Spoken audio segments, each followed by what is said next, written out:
ఆదరించవలసిందిగా ప్రాధేయపడుతూ, తండ్రి, మేము అడగక మునిపే సమస్తాన్ని మీరు మాకు ధారాళంగా దయచేసిన తండ్రి మీరు కనుక మాకు అవసరమైన ప్రతి ఇవిని తండ్రి మీరు ఇచ్చే దేవుడు కనుక తండ్రి, మీ ఎదుట తండ్రి మేము సాష్టాంగపడుతున్నాము.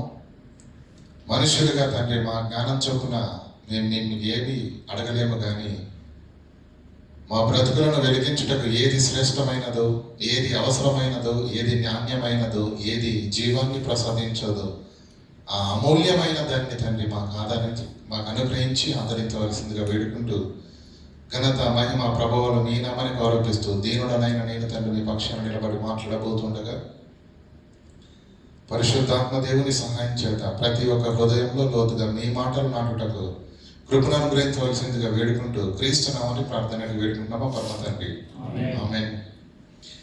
ప్రియులారా, మరి ఈరోజు పాఠం చెప్పడం కంటే గుణపాఠాన్ని నేర్చుకుందామని నాకు అనిపిస్తుంది. కనుక మరి దేవుని గద్దింపునకు లోబడడం అనేది దేవుని పిల్లల యొక్క లక్షణం. మరి ఈరోజు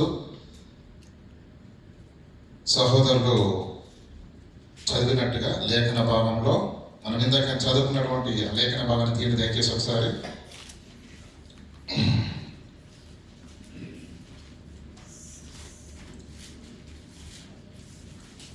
సామెతల గ్రంథము 13వ అధ్యాయము 13వ వచనం.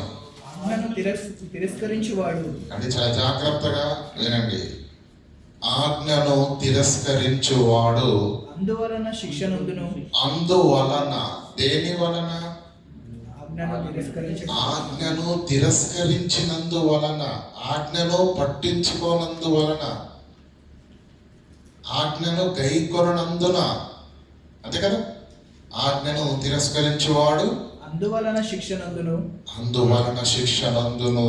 ఆజ్ఞ విషయమై భయభక్తులు గలవాడు భయము భక్తి కలిగి ఆ ఆజ్ఞకు లోబడి ఆజ్ఞకు భయపడి బ్రతికిన వాడు లాభము పొందును. ఆజ్ఞ ఒకటే ఆజ్ఞ. దాన్ని తిరస్కరించిన వాడు శిక్ష నందుతాడు, దానికి భయపడిన వాడు లాభము పొందును. కనుక ప్రియులారా, ఈ వచనాన్ని మీకు పాఠం అయిపోయిన తర్వాత నేను చెప్దాం అనుకున్నాను, కానీ దేవుడు ప్రారంభంలోనే మీకు చెప్పేటట్టుగా ఈరోజు లేఖన భాగంలో మొదటి మాట అదే వచ్చింది. ఆజ్ఞను తిరస్కరించువాడు అందువలన శిక్ష అందును. ప్రియులారా, దేవుని యొక్క అనాదికాల సంకల్పాన్ని మనం ఆలోచన చేసినట్లయితే అది సుదీర్ఘమైనది, కోట్ల సంవత్సరాల నుంచి ఉన్నది. దేవుడు తన మాటను, చాలా జాగ్రత్తగా వినండి ప్రియులారా, తన మాటను భూమి మీద ఉన్నటువంటి మనకు అనుగ్రహించడానికి, దయచేయటానికి పట్టిన కాలం, వచ్చిన ఒడిదొడుకులు, ఆటంకాలు, ఇరుకులు, ఇబ్బందులు అవి సామాన్యమైనవి కావు ప్రియులారా. దేవుని యొక్క ప్రణాళిక చేత ఈ మహాజ్ఞానం అనేది పరలోకంలో నుంచి బయలుదేరి భూమి మీదకు వచ్చింది. పరలోకంలో నుంచి బయలుదేరి భూమి మీదకి వచ్చింది. మొదటి కొరింథీయులకు రాసిన పత్రిక ఒకసారి తీయండి.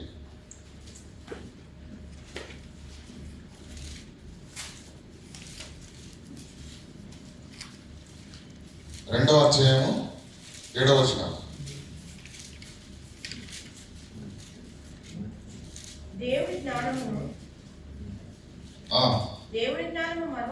దేవుని జ్ఞానము మర్మమైనట్టుగా బోధించుచున్నాము. ఈ జ్ఞానము మరుగై ఉండెను జగత్తు ఉత్పత్తికి ముందుగానే. దీనిని, ఏ జ్ఞానాన్ని గురించి అయితే పౌలు గారు మాట్లాడుతున్నాడో, ఏ జ్ఞానమైన వాక్యాన్ని గురించి మాట్లాడుతున్నాడో, ఈ జ్ఞానము జగతుత్పత్తికి ముందుగానే దీనిని దేవుడు మన మహిమ నిమిత్తము నియమించెను. ఎప్పుడటండి? జగతుత్పత్తికి ముందు. అంటే అప్పుడు ఆదాము పుట్టాడా? జగత్ అయిన తర్వాత 6వ దినం చివరిలో మనిషి పుట్టాడు. అంటేనే అంటే భూమి మీద ఆదాము లేడు, మనుషులు లేరు, ప్రకృతి లేదు. జగత్తు ఉత్పత్తికి ముందుగా దేవుడు ఏం సిద్ధం చేశాడట? మన మహిమ నిమిత్తము ఈ జ్ఞానాన్ని ఎక్కడ పెట్టాడు? సిద్ధం చేసి భూమి లేదు కదా అప్పుడు. ఎక్కడ పెట్టాడు? పరలోకంలో. మనకు తెలుసు కదా, ప్రకటన గ్రంథం 5వ అధ్యాయంలో ఉంటుంది. 7 ముద్రలు గట్టిగా వేసి తన కుడి చేతిలో ఎలా పట్టుకున్నాడట? గట్టిగా పట్టుకున్నాడట. అంటే దేవుని జ్ఞానము ఎక్కడి నుంచి బయలుదేరి భూమి మీదకి వచ్చింది? చూడండి ఆ మాటను ఒకసారి. ప్రకటన గ్రంథం 5వ అధ్యాయం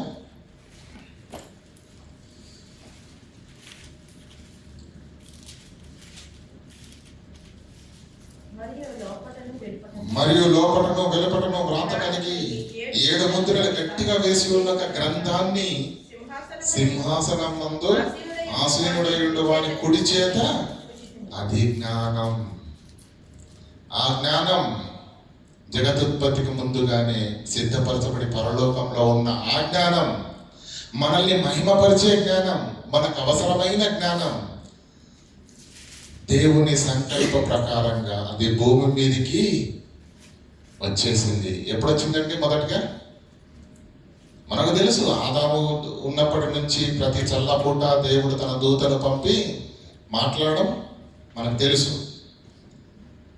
సీనాయి కొండ మీద కదా మొట్టమొదటిసారిగా దేవదూతల ద్వారా దేవుని జ్ఞానము, జగదుత్పత్తికి ముందుగా సిద్ధపరిచిన జ్ఞానము, ఏ జ్ఞానమైతే మనల్ని మహిమపరుస్తుందో ఆ జ్ఞానము పరలోకములో నుంచి బయలుదేరి ఎక్కడికి వచ్చింది? భూమి మీదకు వచ్చింది. ఎక్కడి నుంచి వచ్చిందండి? ఎంత చరిత్ర ఉంది చూడండి దీనికి.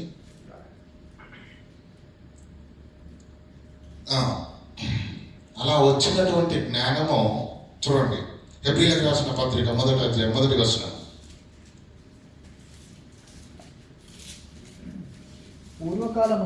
పూర్వకాలమందు నానా సమయములలో ఆదాము దగ్గర నుంచి నానా విధాలుగా ప్రవక్తల ద్వారా మన పితరులతో దేవుడు మాట్లాడాడు. తన మాటను, తన జ్ఞానాన్ని నానా సమయంలో నానా విధాలుగా ప్రవక్తల ద్వారా మన పితరులతో మాట్లాడిన దేవుడు ఈ దినముల అంతమందు కుమారుని ద్వారా మనతో ఏం మాట్లాడాడు? ఏది మాట్లాడాడు చెప్పండి? ప్రవక్తల ద్వారా మాట్లాడిన, పితరుల ద్వారా మాట్లాడిన, భక్తుల ద్వారా మాట్లాడిన, కుమారుని ద్వారా మాట్లాడిన, అపోస్తలుల ద్వారా మాట్లాడిన, ఏం మాట్లాడాడు? ఏం మాట్లాడించాడు దేవుడు చెప్పండి? అర్థమవుతుంది నేను చెప్పేది? జ్ఞానాన్ని. ఏ జ్ఞానాన్ని? యూనివర్సిటీలో మనం నేర్చుకునే జ్ఞానం కాదు అది. దేవుడు మన మహిమ నిమిత్తము ఏ జ్ఞానాన్ని అయితే సిద్ధపరచాడో ఆ జ్ఞానాన్ని ప్రవక్తల ద్వారా మాట్లాడించాడు. నీకు అవసరం అది. పితరుల ద్వారా మాట్లాడించాడు. యేసుక్రీస్తును కూడా భూమి మీదకి పంపి ఏం చేయించాడు? ఆ జ్ఞానాన్ని ఈ ప్రజలకు చెప్పు, ప్రకటించు. ఇతర సమీప గ్రామములను ప్రకటించినట్టు వెళ్ళుదము రండి. మార్కు సువార్త 1:38. ఇందు నిమిత్తమే కదా నేను పరలోకములో నుంచి బయలుదేరి భూమి మీదకి వచ్చి తిని. ఎందుకు వచ్చాడు యేసుక్రీస్తు? ఈ జ్ఞానాన్ని మనకు ప్రకటించడానికే వచ్చాడు. అర్థమవుతుందండి? ఒకసారి ఆ జ్ఞానము విన్నటువంటి, నేర్చుకున్నటువంటి ప్రారంభ శతాబ్దంలో ఉన్న భక్తులు ఎంత గొప్పగా ఎదిగారు ఒకసారి మనం ఆలోచన చేయగలిగితే ప్రియులారా, ఒకసారి యోహాను సువార్త తీయండి దయచేసి 12వ అధ్యాయము.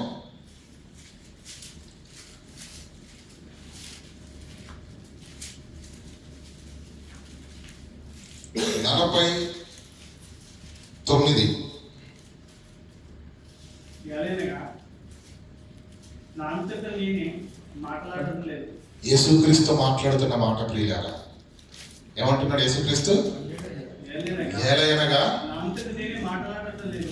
నా అంతట నేనే మాట్లాడటం లేదు. నేను ఏమవలను ఏమి మాట్లాడవలను దాని గురించి 12వ అధ్యాయమమ్మ, 12:49 చదువుతున్నారు. నేనేమనవలను, ఏం మాట్లాడవలను, దానిని గూర్చి నన్ను పంపిన తండ్రియే నాకు ఆజ్ఞించాడు. This is my order.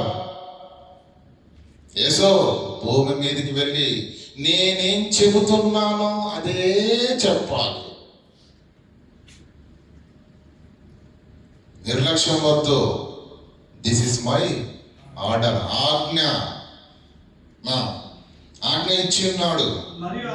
మరియు ఆయన ఇచ్చిన ఆజ్ఞ ఆయన ఎందుకు అంత కఠినంగా ఖచ్చితంగా నాతో చెప్పాడో తెలుసా?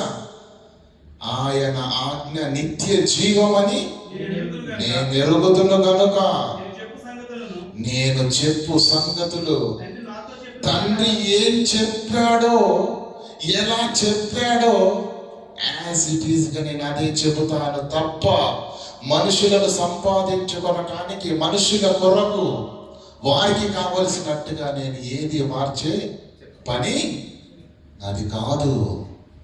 తండ్రి నాతో చెప్పిన ప్రకారముగా ఏమంటున్నాడు అంతే.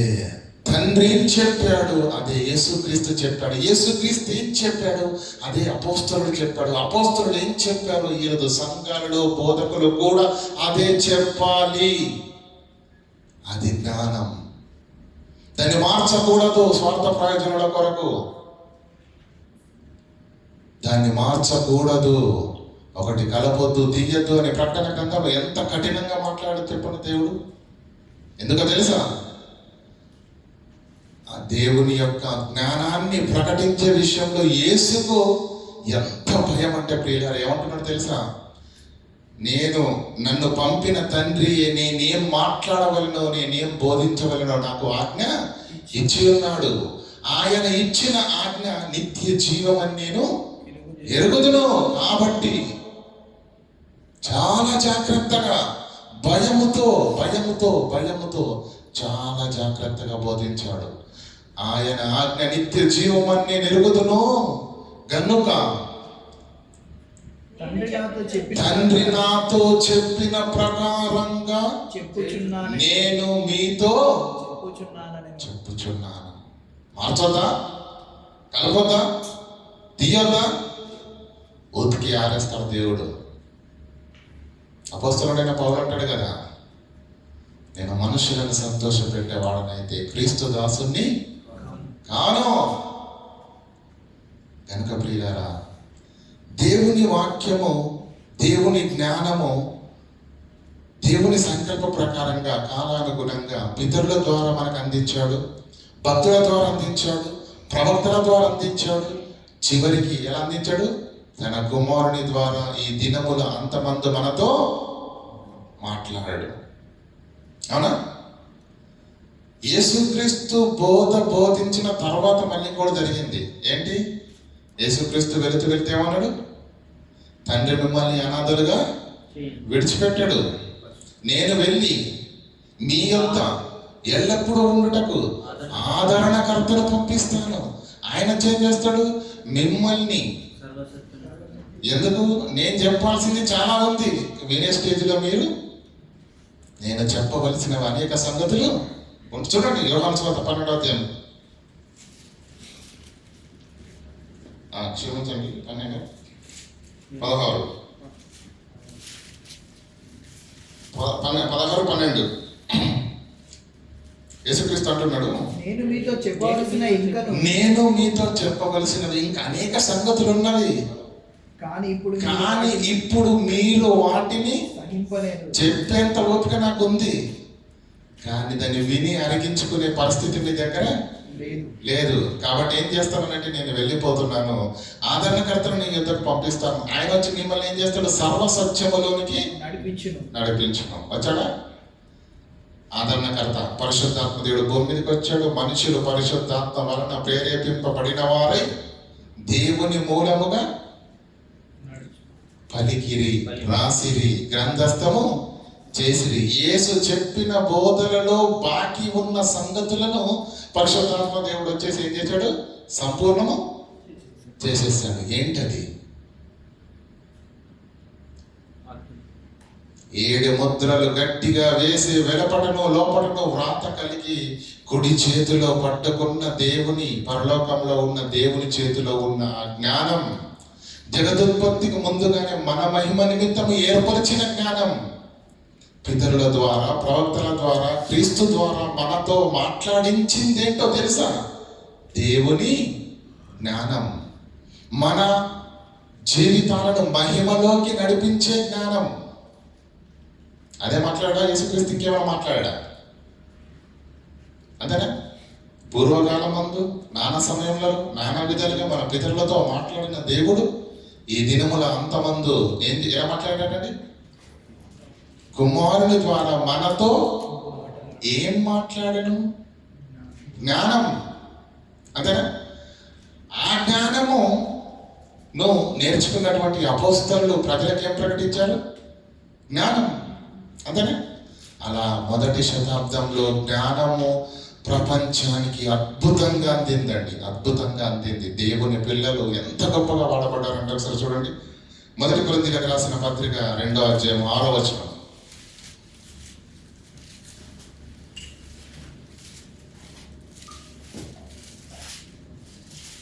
పరిపూర్ణులైన వారి మధ్య జ్ఞానమును బోధించుచున్నాము. పరిపూర్ణులైన వారి మధ్య జ్ఞానమును బోధించుచున్నాము. ఎవరు బోధిస్తున్నారు?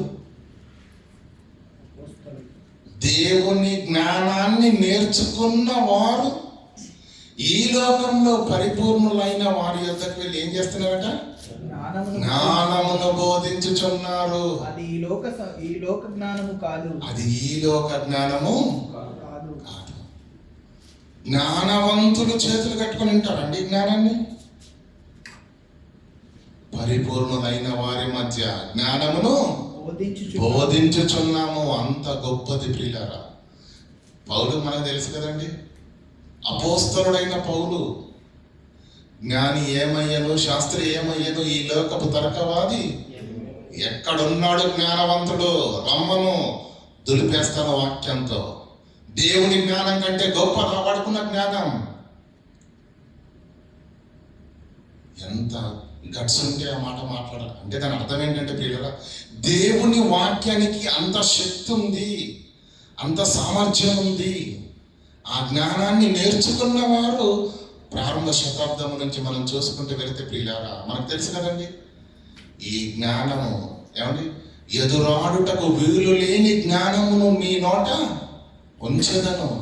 ఎదుట ఉన్నవాడెవ్వడు కూడా దేవుని జ్ఞానంతో నింపబడిన వారితోటి గెలవడు. చూడండి అపోస్తుల కార్యములు, స్టెఫెన్ గారి సందర్భం ఉంటుంది చూడండి ఒకసారి.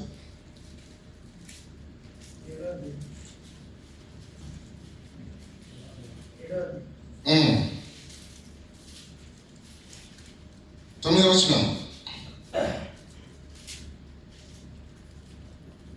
8-9 చదవండి. స్టెఫెను కృపతోను బలముతోను నిండినవాడై ప్రజల మధ్య మహత్కార్యములను గొప్ప సూచక్రియలను చేయుచుండెను. అలా చేస్తున్నప్పుడు 9వ వచనం, అప్పుడు లిబర్తీలు కనబడినటువంటి సమాజంలోను, కురేనీల సమాజంలోను, అలెగ్జాంద్రియుల సమాజంలోను, కిలికియా నుండి, ఆసియా నుండి వచ్చిన వారిలో కొందరు వచ్చి ఎక్కడెక్కడి నుంచి వచ్చారటండి? ఎక్కడెక్కడి నుంచి వచ్చారట? లిబర్తీయుల సమాజంలో నుండి, కురేనీయుల సమాజంలో నుండి, అలెగ్జాంద్రియుల వారి సమాజంలో నుండి, కిలికియా, ఆసియా నుండి వచ్చిన వాళ్ళలో కొందరు స్టెఫెనుతో తర్కించిరి. ఏమో స్టెఫెను జ్ఞానవంతుడు అయిపోయాడట, ఎదురించుటకు వీలు కాని జ్ఞానాన్ని మాట్లాడుతున్నాడట, ఆయనకున్న జ్ఞానం అంటే ఒకసారి వెళ్ళి చూద్దామని కట్టగట్టుకొని వచ్చారండి 4 దిక్కుల నుంచి.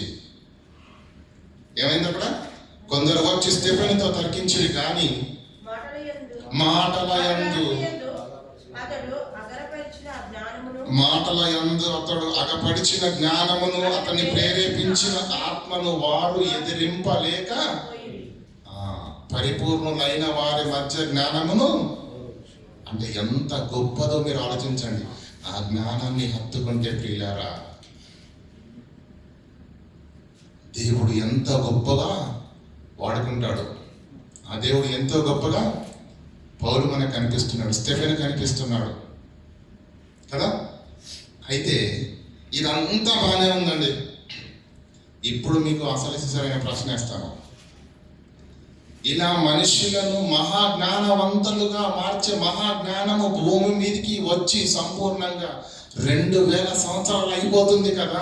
ఇప్పటికి ఎంతమంది జ్ఞానవంతులు ఈ సమాజంలో తయారవ్వాలి చెప్పండి? ఎంతమంది పౌలు కావాలి ఉండాలి ఈరోజు సమాజంలో? ఎంతమంది అబ్రహాములు ఉండాలి? ఎంతమంది దావీదులు ఉండాలి? ఎంతమంది సొలొమోనులు ఉండాలి? దేవుని జ్ఞానం మన మధ్యకు వచ్చి 2000 సంవత్సరాలు అయిపోతుంది కదా. ఆ మహాజ్ఞానాన్ని పట్టుకొని చేతిలో కలిగి ఉన్న క్రైస్తవ సమాజములో ఎంతమంది జ్ఞానవంతులయ్యారు? ఎంతమంది పౌలు పుట్టారు చెప్పండి? అర్థమవుతుందని చెప్పేది. ఆ జ్ఞానము ఒకనాడు పౌలును గొప్పగా నిలబెట్టింది కదా. అదే జ్ఞానము స్టెఫెనును కూడా జ్ఞానవంతులుగా నిలబెట్టింది కదా. మరి ఆ జ్ఞానము వారిని అంత గొప్పగా వెలిగించి దేవుని కొరకు వాడుకున్నప్పుడు అదే జ్ఞానము ఈ క్రైస్తవ సమాజంలో 2000 సంవత్సరాల క్రిందనే భూమి మీదకి వచ్చింది కదా. ఆ సమాజంలో ఉంది కదా, వారికి అందుబాటులోనే ఉంది కదా, వారి చేతుల్లోనే ఉంది కదా. మరి ఇంత మహాజ్ఞానాన్ని చేత కలిగి ఉన్న క్రైస్తవ సమాజంలో ఎంతమంది జ్ఞానులు పుట్టారు? ఎంతమంది జ్ఞానవంతులయ్యారు? ఎంతమంది జ్ఞానవంతులుగా మారారు? మారారా లేదా? ఉన్నారా చెప్పండి ప్రియులారా. వారిని అంత గొప్ప భక్తిగా మార్చింది ఈ మాటలే, ఈ జ్ఞానమే. వారిని అంత గొప్పగా భక్తిలో నిలబెట్టిన ఆ జ్ఞానము, ఆ మాటలు, అవే మాటలు మనం కూడా వింటున్నాం. మార్పు ఏమీ లేదు. అప్పుడు ఉన్నటువంటి మత్తయి సువార్త వేరండి, ఇప్పుడు మార్చేశారండి అనడానికి ఏమీ లేదు. అప్పుడున్న యెషయా గ్రంథం అదే, ఇప్పుడున్న యెషయా గ్రంథము అదే. ఏది మారలేదు. వారి జీవితాలు అంత గొప్పగా ప్రభావితం చేసి అంత గొప్పగా వారిని నిలబెట్టిన ఆ మాటలు ఈరోజు నీ దగ్గర నా దగ్గర కూడా ఉన్నాయి. మనల్ని ఎందుకు అంత గొప్పగా మార్చలేకపోతున్నాయి? సమస్య జ్ఞానంలో ఉందా, మనలో ఉందా? ఆలోచించండి. సమస్య ఎక్కడో చెప్పండి. మనుషులలో ఉంది. ఎందుకంటే ప్రియులారా, అందుబాటులో లేనప్పుడు వేరు విషయం. ఒకప్పుడు చదువు లేదండి భారతదేశంలో, ఉందా? లేదు. స్త్రీలు చదువుకునే వాళ్ళు లేరు, పురుషులు చదువుకునే వాళ్ళు లేరు. ఇంకా మాట్లాడితే ఒక వర్గము వీళ్ళకి చదువొద్దు అన్నట్టుగా ఒకనాడు ఉంది. అప్పుడు ఎంతమంది చదువుకున్నారని మనం జనాభా లెక్కలకి వెళ్ళి ఉంటే ఎలా ఉండదండి? స్కూల్లే లేవు, పాఠశాలలే లేవు, విశ్వవిద్యాలయాలే లేనప్పుడు ఎవడు చదువుకుంటాడు? అప్పుడు చదివే పరిస్థితి లేదు. కానీ ఇప్పుడు ఎన్నో పాఠశాలలు అయిపోయాయి. ప్రైవేటు పాఠశాలలు ఉన్నవి, ప్రభుత్వ పాఠశాలలు ఉన్నవి. అవునా? విద్యారంగం అనేది ఈరోజు ఎక్కువగా అభివృద్ధి అయింది. మరి ఇప్పుడు ఎంతమంది చదువుతున్నారు? అసలు దాదాపుగా చదువుకునే వాళ్ళు ఎవరైనా ఉన్నారంటారా? ఉన్నారా ఈ రోజుల్లో? చెప్పండి. ఖచ్చితంగా ఆడు పుట్టాడా, ఆడెప్పుడెప్పుడు నడుస్తాడా అని చూస్తారు. అంతేనా? వాడికి నడవడమే సరిగా రాదు, ఆడికి 2 కిలోల బ్యాగ్ వేస్తారు ఇంకా అట్లా పుస్తకం ముగించేటట్టుగా. అప్పటి నుంచి ప్రారంభమైంది నెమ్మదిగా. పుట్టిన వాళ్ళని పుట్టినట్టుగానే విద్యకు అందించేసి అందరు జ్ఞానవంతులు కావాలని ఆశపడుతున్నారు కదా. ఎందుకు ఈరోజు అందుబాటులో ఉంది విద్య? ఒకనాడు జ్ఞానవంతులుగా లేరు అంటే ఆయా సమయాల్లో దేవుడు తన మాటలను ప్రవక్తల ద్వారా అందించాడు. కానీ ఈనాడు 66 పుస్తకాలను దేవుడు ఈ మానవ సమాజానికి చెప్పాలనుకున్న తన మాటలను, ఆంతర్యాన్ని, తన ఆవేదనను మన మహిమ కొరకు నియమించిన మహాజ్ఞానాన్ని 66 పుస్తకాలుగా ప్రియులారా మలిచి దీనిని మానవ సమాజానికి అందించి ఎంత సమయం అవుతుంది? ఇది 2000 సంవత్సరాల క్రితమే భూమి మీదకి రంగ ప్రవేశం చేసిన ఎంతమంది జ్ఞానులు అవ్వాలి ఒకసారి ఆలోచించండి. ఎంతో మంది పౌరులు ఉండాలి నాడు సమాజంలో, ఎంతో మంది స్టెఫెన్లు ఉండాలి, ఎంతో మంది సొలొమోనులాగా ఉండాలి. అంత జ్ఞానాన్ని కలిగి ఉన్నటువంటి మనము జ్ఞానవంతులుగా ఎవరైనా కనిపిస్తున్నారండి ఈరోజు మీకు? ఉండొచ్చు, నూటికి ఒకరు ఉండొచ్చు, నేను కదనట్లేదు, ఉంటే చాలా సంతోషం ప్రియులారా. కానీ ఎక్కువ మంది ఈ జ్ఞానాన్ని మాత్రము వంట పట్టించుకునేవారుగా లేరు. మీకు అర్థమవుతుందో లేదో? ఆజ్ఞను తిరస్కరించువాడు దాని వలన శిక్ష నందును. నీ నోట, నీ చెవుల వరకు ఈరోజు దైవ సేవకుల నోట ప్రతి ఆదివారం, ప్రతి ఆరాధనలో, ప్రతి వాక్య సందేశంలో మీ చెవుల వరకు వచ్చి వినపడుతున్నది ఏంటో తెలుసా? దేవుని ఆజ్ఞను తిరస్కరించువాడు, ఆజ్ఞను లెక్క చేయని వాడు, వాక్యాన్ని పట్టించుకొని వారు, నిర్లక్ష్యాన్ని వైఖరించేవారు. నువ్వు ఎవరి మాటను లక్ష్య పెట్టట్లేదో తెలుసా? నువ్వు ఎవరి ఆజ్ఞను తృణీకరిస్తున్నావో తెలుసా? ఎవరి మాటకు విలువివ్వట్లేదో తెలుసా? నువ్వు సకల జగత్తులను కలిగించిన సర్వేశ్వరుని యొక్క ఆజ్ఞను నువ్వేం చేస్తున్నావు? అంతే కదా? వాక్యాన్ని విని విడిచిపెట్టడం అంటే దాని అర్థం ఏంటి? దేవుని ఆజ్ఞను తిరస్కరించడమే, దేవుని ఆజ్ఞకు లోబడకపోవడమే, దేవుని ఆజ్ఞకు తల దించకపోవడం. ఆజ్ఞను తిరస్కరించేవాడు దాని వలన శిక్ష నందును. అయితే అదే ఆజ్ఞకు భయపడి భయభక్తులు కలిగిన వాడు ఏమండి? భయభక్తులు కలిగిన వాడు లాభము పొందుతాడు. కనుక ప్రియులారా, క్రైస్తవ విశ్వాస జీవితాలను కలిగి ఉన్నటువంటి మనము ఈరోజు దేవుని వాక్యం అంటే మనకున్న భయం ఏంది, దేవుని వాక్యం అంటే మనకున్న విలువేంది ఈరోజు మనకు అర్థం కావాలి. ఆధునిక సాంకేతిక పరిజ్ఞానము పెరిగిపోయిందని విర్రవీగుతున్న ఈ కాలంలో ప్రియులారను తన చుట్టూ ఉన్న దాన్ని చూసి నమ్ముతున్న మనిషి వాక్యానికి విలువిస్తున్నాడని మీరు అనుకుంటున్నారు ప్రియులారా? వాక్యానికి విలువలేని క్రైస్తవ భక్తాగ్రేసరులున్న ప్రియులారా కాలంలో బ్రతుకుతున్నాం మనం. వాక్యానికి విలువ లేదు. క్రైస్తవ సమాజంలో వాక్యానికి విలువ లేదు. వాక్యం తప్ప అన్నీ కావాలి, వాక్యానికి మాత్రం విలువ లేదు ప్రియులారా. ఈరోజు ఆలోచన చేద్దాం, నీకు అర్థమవుతుంది ప్రియులారా. నీకు మంచి మాట చెప్తాను. అప్పుడప్పుడు మన ఏంటంటే మన ఈ కార్డ్స్ పైన వాక్యాలు రాస్తారు కదా, అంటే వాగ్దానాలు అంటారు కదా, అవి తీసుకున్నటువంటి విశ్వాసంలో కొన్ని మాటలు వస్తూ ఉంటాయి. ఏమంటారు తెలుసా? అబ్బా బంగారు వాక్యము వచ్చింది. ఏ వాక్యం అంటండి? బంగారు వాక్యం. ఎంత మంచి మాట అండి. వాక్యాన్ని దేంతో కొలిచారు? మీరు దృష్టిలో ఇది ఏంటి చెప్పండి? ఘనతనే కాదా? ఘనతనే కదా? ఘనతనే కాదా? వాక్యాన్ని బంగారంతో పోల్చాడండి, ఇనుముతో పోల్చాడా? అక్కడే పాపలు కారేస్తున్నాం. యోబు గ్రంథం 28వ అధ్యాయం 12 నుంచి చదువుకుందాం.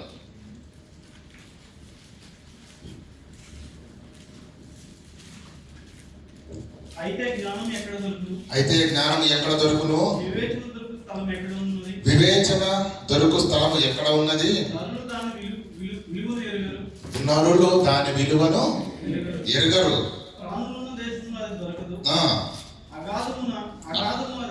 అగాధము అది నాలో లేదను, సముద్రము నా యొద్ద లేదను. దేని గురించి మాట్లాడుతున్నాడండి?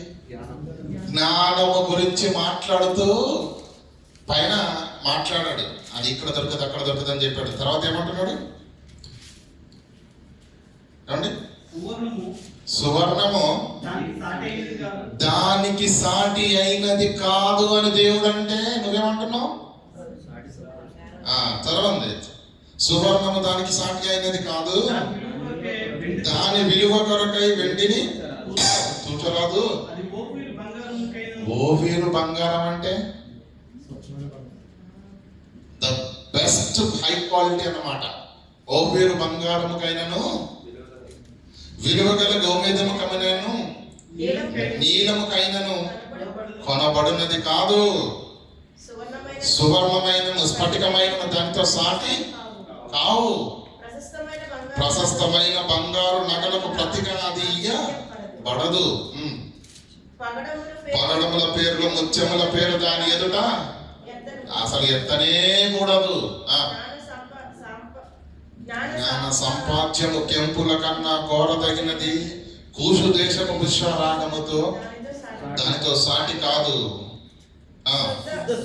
శుద్ధ సువర్ణమునకు అది కొనబడిన అంత గొప్పది జ్ఞానం.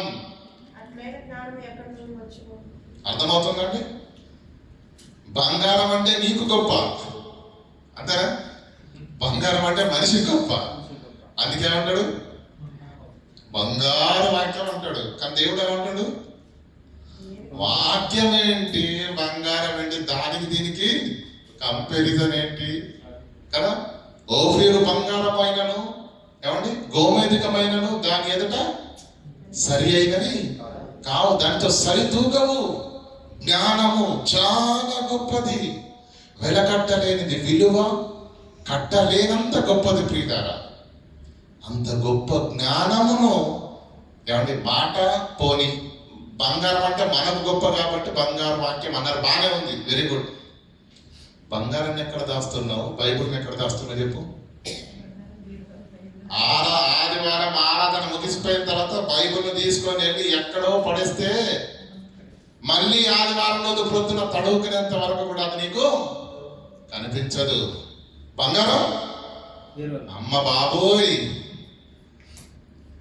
వెళ్ళామా, ఒక్కొక్కటి నెమ్మదిగా ఒలిచామా, ఎక్కడ బీరువా తీసి దాంట్లో లాకర్ను తీసి దాంట్లో మళ్ళీ డీప్ లాకర్ని తీసి కదా అంత జాగ్రత్తగా పెడతామండి. ఎక్కడుంది చెప్పండి విలువ? అంటున్నాం పైకి బంగారు వాక్యం అంటున్నాం, బంగారనేమో బీరువలో పెడుతున్నాం, బైబుల్నేమో ప్రియులారా, మన పనులే కాదు మన ప్రవర్తన కూడా దేవుని వాక్యానికి విలువిచ్చినట్టుగా ఈరోజు సమాజంలో లేదు ప్రియులారా. ఈరోజు సమాజంలో లేదు. చూడండి, ఎందుకు నేను ఆ మాట మాట్లాడాల్సి వస్తుందంటే ప్రియులారా, దయచేసి ఒక్కసారి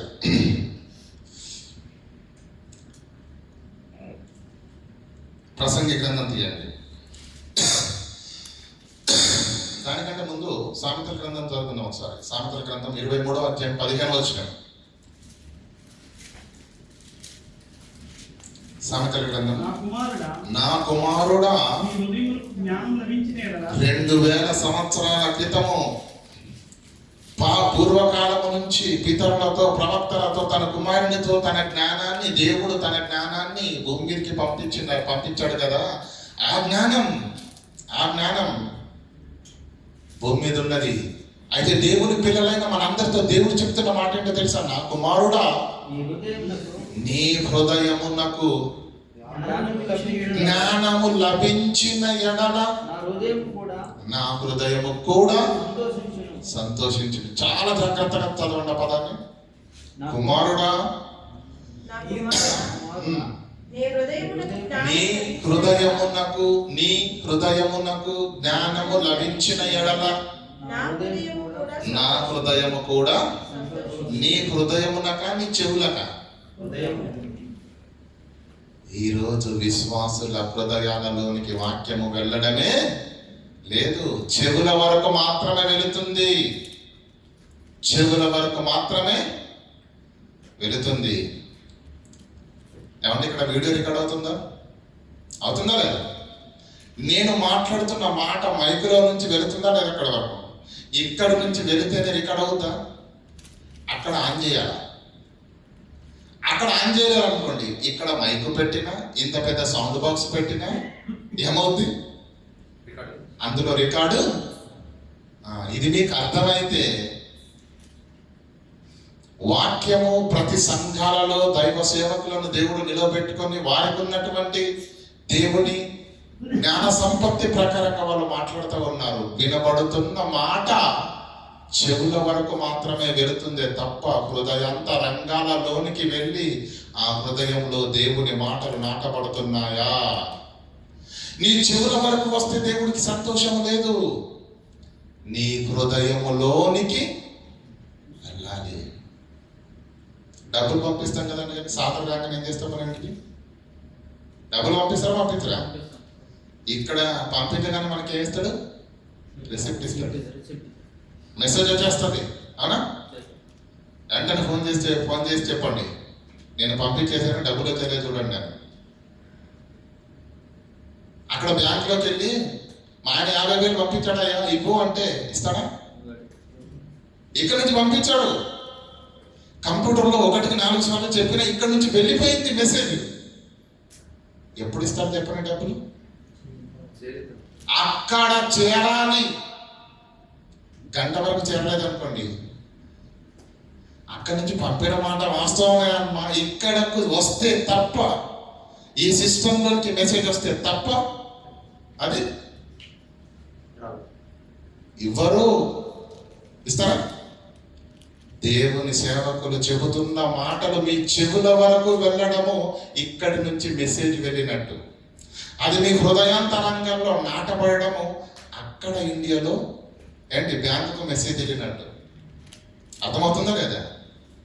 ఇక్కడి నుంచి వెళ్ళగానే డబ్బులు అక్కడికి చేరో ప్రియులరా, అక్కడ మెసేజ్ వస్తేనే వాళ్ళు డబ్బులు ఇస్తారు. కనుక మీ చెవుల వరకు వెళుతున్న వాక్యాన్ని హృదయంలో నాటుకొనకపోతే, హృదయంలో నాటుకొనడం అంటే ఏంటి? వింటున్నాం కదండి. హృదయంలో నాటుకోవడం అంటే ఏంటి? అది కూడా ఉందా? వింటున్నాం కదా. వినడము వేరు. అందుకే దేవుడు కూడా ఎంత అద్భుతంగా రాశాడంటే బైబిల్ ఏమన్నాడు?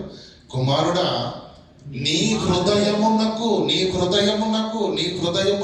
చెవులకు కాదు, నీ హృదయములోనికి వెళ్ళాలి నా మాటలు. అప్పుడు నేను నా హృదయము కూడా. ఎందుకు హృదయంలోనికి వెళితే సంతోషిస్తాడో తెలుసా దేవుడు? అక్కడికి వెళ్ళిందా వాక్యం, వాణ్ణి ఆపడం ఎవడి తరమో కాదు. అతన్ని ఏది పడగొట్టదు, ధనము పడగొట్టదు, ఐశ్వర్యం పడగొట్టదు, శరీరాంత నేత్రాశ ఏది కూడా అతన్ని పడగొట్టదు. కారణం హృదయాంతరంగములోనికి ఈ దేవుని జ్ఞానం వెళ్ళిందా, ఆ జ్ఞానమే ఏం చేస్తుంది? యవనస్తుడు దేని చేత తమ నడకను శుద్ధిపరచుకుందరు? నీ వాక్యమును హృదయములో. ఏమండి? అంతే కదండి, కై కొనుట చేతనే కదా. కనుక ప్రియులారా, హృదయములోనికి వెళ్ళాలి వాక్యం. చెవుల వరకు వెళితే ఉపయోగం లేదు ప్రియులారా. సామెతలు 4:2 చదవండి.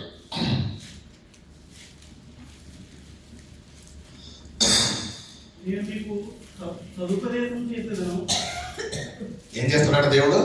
సదుపదేశం చేసేదను. నేను మీకు సదుపదేశము చేసేదను. నా బోధన త్రోసివేయకుడి. ఏంటండి మాట? దేవుడు అసలు మనిషే పాటి వాడు. దేవుడు ఎంతటి మహోన్నతుడు. ఆ దేవుడు ఏమడుక్కుంటున్నాడు తెలుసా? ఎంత రిక్వెస్ట్ చేస్తున్నాడు తెలుసా? నేను మీకు మంచి ఉపదేశం చేస్తాను, నా బోధను దయచేసి త్రోసివేయకండి అయ్యా. తీసుకోండి, రిసీవ్ చేసుకోండి, మీ హృదయాల్లో నాటుకోండి. 4వ వచనం, దేవుడు భూమి మీద ఉన్న మనకు బోధించు మనతో ఇట్లంటున్నాడు. ఏమంటున్నాడు అంటే, కుమారుడా, నీ హృదయమును పట్టుదలతో నా మాటలను పట్టుకొననిమ్ము, నా ఆజ్ఞలను గైకొనిన ఎడల. ఎందుకు నీ హృదయం పట్టుదలతో నా మాటలను, నా ఆజ్ఞలను పట్టుకోవాలో తెలుసా? ఎందుకో తెలుసా? నా ఆజ్ఞలు గైకొనిన ఎడల నువ్వు బ్రతుకుదువు. పట్టుదలతో నా మాటలు పట్టుకో పట్టుదలతో. నీ హృదయానికి చెప్పు, నీ మనసుకు చెప్పు. ఈ మాటలు ఎలా పట్టుకోవాలండి? పట్టుదలతో పట్టుకోవాలి. పట్టుదలతో దేవుని వాక్యాన్ని పట్టుదలతో పట్టుకుంటామండి. పట్టుకుంటావా? చెప్పండి. ఏమండి, ఏదో ఆవేశంలో ఒక మాట అన్నాను అనుకోండి, అంటే నేనంటే నేను కాదు, ఎవరైనా సరే ఒక మాట అన్నాను అనుకోండి. మంచి స్నేహితులు ఉన్నారు, ఇద్దరు మంచి స్నేహితులు, ఏదో ఆవేశంలో ఒక మాట జారడండి. ఆవేశంలో ఏం చేస్తాడు? అంత మాట అంటాడా వాడు? నన్ను చచ్చేంత వరకు వాడితో మాట్లాడేది లేదు. ఇది పట్టుకుంటాం హృదయంలో గట్టిగా. నలుగురు వెళ్ళి చెప్తారు, ఏంట్రా నాయన మీరెంత స్నేహంగా ఉండేవాళ్ళు, చూస్తే మాకే అనుమానం వచ్చింది, వీళ్ళు నిజంగా అన్నదమ్ములు అన్నట్టు ఉండేవాళ్ళు కదా, ఈ రోజు ఏమైందంటే లేదు లేదు లేదు. నన్నంత మాట అంటాడా? హృదయము పట్టుదలతో పట్టుకుంద మాటను. దేవుడు ఏమంటుండు? ఆ దిక్కుమాలని అన్ని పట్టుకుంటాం, దేవుని వాక్యాన్ని మాత్రం పట్టుకోం. నీ హృదయానికి చెప్పు, పట్టుదలతో నా మాటల్ని పట్టుకోవాలి, విడిచిపెట్టద్దు. ఎందుకు? నా ఆజ్ఞలను గైకొనిన ఎడల నీవు బ్రతుకుదువు.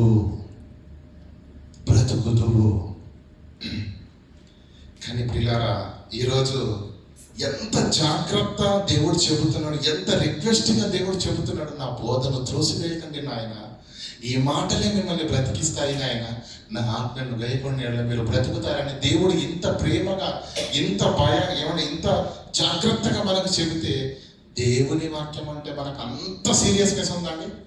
ఉందా? అంత సీరియస్నెస్ ఉందా? ఈజీ, చాలా ఈజీ.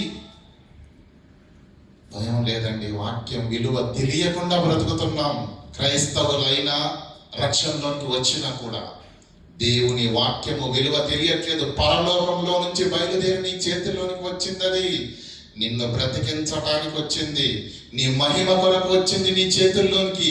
నీ చేతుల్లోకి వచ్చిన దాన్ని నువ్వు హృదయంలోనికి తీసుకోలేకపోతున్నావు. సమయము ఎంత ఇచ్చినా, దేవుడు ఎంత కృపను అనుగ్రహించినా నువ్వేం చేస్తున్నావు? చేతుల్లో పట్టుకున్నావే తప్ప దేవుని వాక్యాన్ని నీ హృదయంలోనికి నింపుకోవడం లేదు ప్రియులారా, లేదు. దయచేసి ప్రసంగి గ్రంథాన్ని తీయండి ఒకసారి దయచేసి. ఎందుకు నేను ఈ మాట అనవలసి వస్తుందంటే ప్రియులారా, ప్రసంగి గ్రంథాన్ని తీయండి, 5వ అధ్యాయం మొదటి నుంచి. నీవు దేవుని మందిరమునకు పోవునప్పుడు నీ ప్రవర్తన జాగ్రత్తగా చూసుకును. ఏంటండి? నీవు దేవుని మందిరమునకు పోవునప్పుడు నీ ప్రవర్తన జాగ్రత్తగా చూసుకో.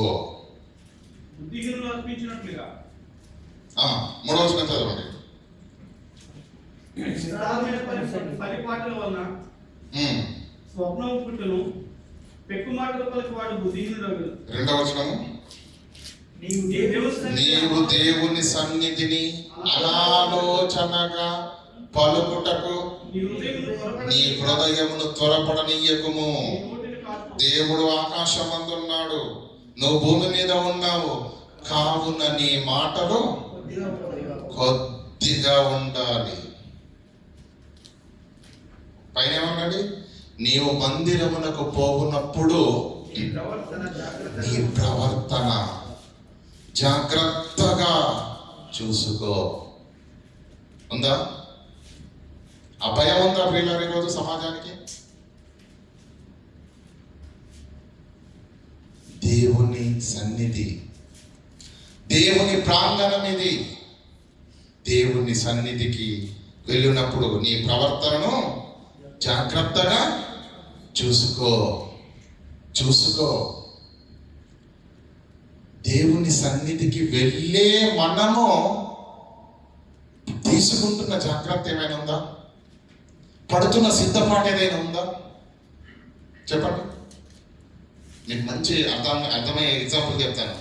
3 రోజులు సెలవులు వచ్చాయనుకోండి పిల్లలకు స్కూల్లో, ఏం చేస్తారు? ఏంటి? 3 రోజులు సెలవులు వచ్చాయనుకోండి, మొదటి రోజు ఏం చేస్తారండి? అన్నం తినకుండా కూడా ఆడుకుంటారు. ఏమంటే తినరా అని అమ్మ ఎంత పిలిచినా రారు. ఆట మీదే ధ్యాస అంతా. 2వ రోజు మూడో రోజు నిద్ర లేచి నుంచి ఏమందో తెలుసండి, దడ మొదలవుద్ది. రేపు ఇంగ్లీష్ టీచర్ హోంవర్క్ ఇచ్చింది, మ్యాథ్స్ టీచర్ హోంవర్క్ ఇచ్చింది, సైన్స్ టీచర్ హోంవర్క్ ఇచ్చింది, తెలుగు టీచర్ హోంవర్క్ ఇచ్చింది. ఈ హోంవర్క్లన్నీ రాయాలి. ఇవన్నీ రాసి నేను సిద్ధపడితే తప్ప రేపు ఒకరోజు ముందు నుంచి ఆ పిల్లల్లో భయం మొదలవుతుంది కదా, అవునా కదా? ఉద్యోగాలకు వెళ్తున్నాం కదా మనం, ఈరోజు సెలవే. ఈరోజు సాయంకాలం నుంచి మనకు కూడా స్టార్ట్ అయిపోద్ది. పనంది బ్రదరు కొంచెం బయటికి వెళ్దామన్నారనుకో, అమ్మ రేపు డ్యూటీ ఉందని నా తొందరగా ఏంటి పడుకోవాలి. నువ్వు స్కూల్కి వెళ్ళాలంటే సిద్ధపడుతున్నావు, నువ్వు ఉద్యోగానికి వెళ్ళాలంటే ఒక రోజు ముందుగానే సిద్ధపడుతున్నావు. దేవుని సన్నిధికి వెళ్ళటానికి నువ్వు ఏ విధంగా సిద్ధపడుతున్నావో ప్రశ్న నీకే వేస్తున్నాను, సమాధానం నువ్వే ఆలోచించుకో. ఎలా సిద్ధపడుతున్నావు, ఎలా సిద్ధపాటు కలిగి ఉన్నావు దేవుని సన్నిధికి వెళ్ళటానికి? వెళ్ళక ముందు ఎలా సిద్ధపడుతున్నావు, వెళ్ళిన తరువాత ఎలా నీ ప్రవర్తనను జాగ్రత్తగా చూసుకుంటున్నావు? ఉందా ఆ సిద్ధపడుతుందంటారా? చూసుకుందాంలే, రేపు కదా, ఈరోజు 12 గంటల వరకు అంటే బయటికి షాపింగ్కి వెళ్ళొద్దాం, రేపు కదా డ్యూటీ చూసుకుందాం అంటావా? అమ్మ బాబోయ్ వంట చేయాలి అంతేనా, రేపటికి ఆహారాన్ని సిద్ధం చేసుకోవాలి కదా. మరి ఉద్యోగాలను ముందే సిద్ధపడుతున్నాము, స్కూల్కి వెళ్ళే పిల్లలు ముందే సిద్ధపడుతున్నారు. దేవుని సన్నిధికి వెళ్ళటానికి నువ్వు ఎలా సిద్ధపడుతున్నావు, ఏ రకంగా సిద్ధపడను కలిగి ఉన్నావు ఒకసారి ఆలోచించండి ప్రియులారా. ఉందంటారా? వారంలో 2 గంటలు లేదా 3 గంటలు ఆరాధనలో దేవుని సన్నిధిలో ఉన్నాం మనం. మిగతా 6 రోజుల 21 గంట ఎక్కడున్నాము? లోకంలో ఉన్నాము. ఈ 6 గంటల 21 నిమిషము 6 రోజుల 21 గంట నువ్వెలా ఉన్నావో, ఎలా సిద్ధపడ్డావో, ఏం చేశావో మరుసటి వారము మన ప్రవర్తననే చెబుతుందా చెప్పదా? ఎలా సిద్ధపడుతున్నారు చెప్పండి, ఉందంటారా? ఈరోజు దేవుని వాక్యాన్ని విని వెళ్ళిపోతున్నాం కదా, ఇది మాటలు వింటున్నారు కదా, ఈ వినబడిన ప్రతి మాటను విన్నారు కదా, దాన్ని ధ్యానం చేస్తున్నారా? దాన్ని తిరిగి రాసుకోగలుగుతున్నారా? నీ హృదయానికి చెప్పు, ఏమన్నాడు దేవుడు? పట్టుదలతో ఈ మాటలను పట్టుకోమన్నాడు దేవుడు. మరోసారి వింటున్నారా? మరోసారి రాసుకుంటున్నారా? దేవుని వాక్యం చెవుల దాకా వచ్చిన ఈ మాటల్ని నీ హృదయంలోకి వెళ్ళేటట్టుగా ఏమైనా కష్టపడుతున్నారా? ప్రార్థన చేసుకుంటున్నారా? ప్రార్థన జీవితం ఉందా? దేని గురించి చెప్పండి. క్రైస్తవులుగా భూమి మీద బ్రతకాలి ప్రియులారా, బ్రతకాలి. సంఘంలో 2 గంటల సేపు ఉండి వెళ్ళిపోవడం భక్తి కాదు. నీ దేవుడు ఆకాశము నుంచి నరులను చూచే దేవుడు, కళ్ళు మూసుకున్న దేవుడు కాదు. నువ్వు ఇక్కడున్నా చూస్తాడు, నువ్వు ఎక్కడున్నా చూస్తాడు. ఆ దేవునికి భయపడి నువ్వు ఎలా ఉంటున్నావు? ప్రార్థనలో సిద్ధపాటు కలిగి ఉన్నావా? ప్రార్థన జీవితం ఉందా? చెప్పండి. 3 సార్లు 4 సార్లు ప్రార్థన చేసుకుంటే సమయం ఉన్నప్పుడల్లా ప్రియులారా, ఎందుకు రాదు ప్రార్థన? ఎందుకు రాదు? దేవుని ఎదుట మోకరించి గోజాడుచున్నావా? తండ్రి నాకు నేర్పు, వాక్యాన్ని నేర్పు, ప్రార్థన నేర్పు అని చెప్పండి. పాటలు పాడడానికి సిద్ధపడుతున్నావా? ప్రయాసపడుతున్నావా? ప్రాక్టీస్ చేస్తున్నావా? ప్రార్థనలో లేదు, పాటలు పాడడంలో లేదు. చెప్పినటువంటి పాఠాన్ని వచ్చే వారానికి ఇంట్రడక్షన్ చెప్పమంటే దాంట్లో సిద్ధపాటు లేదు. ఎలా? ఏం చేస్తున్నారు 6 రోజుల 21 గంట? అది కాదు భక్తి జీవితం ప్రియులారా. దేవుని కొరకు ఆలోచించకుండా, దేవుని మాటలను చదవకుండా, దేవుని వాక్యం వినకుండా ఒక్క రోజు కూడా మన జీవితంలో ముగియడానికి వీలు లేదు. ప్రతి దినము చదవాలి, ప్రతి దినము వినాలి, ప్రతి దినము ప్రార్థన చేయాలి, ప్రతి దినము ప్రార్థన చేయాలి. మోకరించి నీ కొరకు నువ్వు అడగడం కాదు, నీ కొరకు నువ్వు అడగడం కాదు, ఇతరుల కొరకు నువ్వు చేసే ప్రార్థన దేవునికి చాలా ఇష్టం. సంఘంలో కొరతలు లేవా? సంఘంలో ఉన్న విశ్వాస జీవితాల్లో లోటుపాటులు లేవా?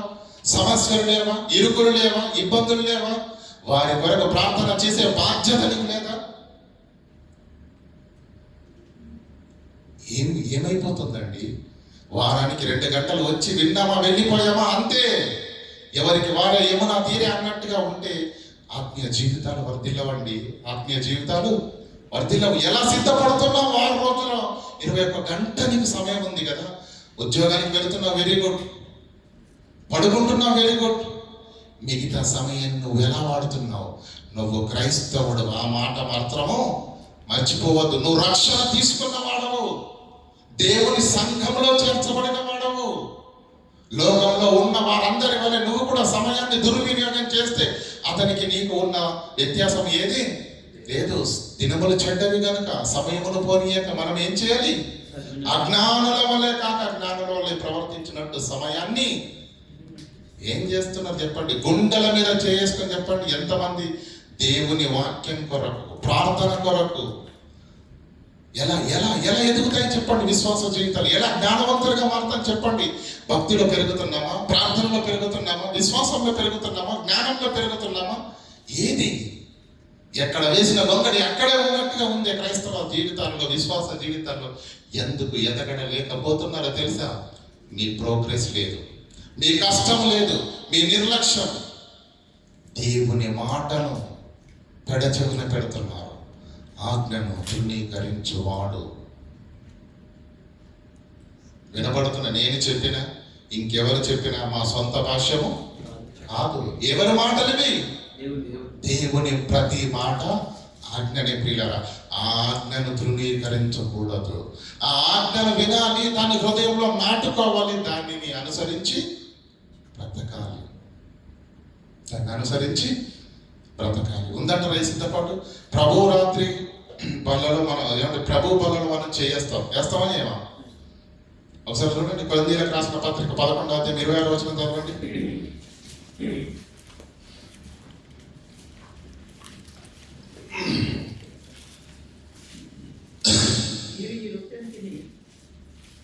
మీరు ఈ రొట్టెను తిని ఈ పాత్రలోని త్రాగినప్పుడల్లా ప్రభువు వచ్చు వరకు మళ్ళా చదవండి అన్న.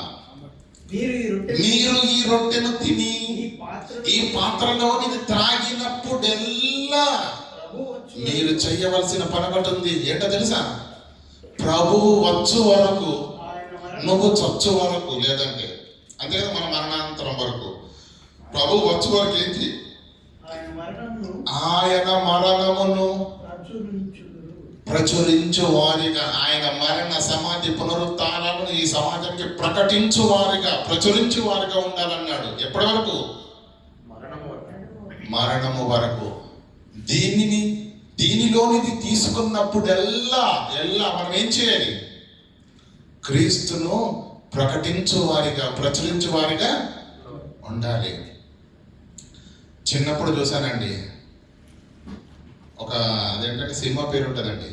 సినిమా పేరు ఏంటి తెలుసా? అమ్మో 1వ తారీఖు. 2వ తారీఖు అంటే భయం లేదు, 3వ తారీఖు అంటే భయం లేదు, 1వ తారీఖు అంటే ఎందుకు భయం చెప్పండి? అది కదా, పాలవాడు వస్తాడు, కూరగాయల వాడు వస్తాడు, కిరాణా షాపు వాడు వస్తాడు.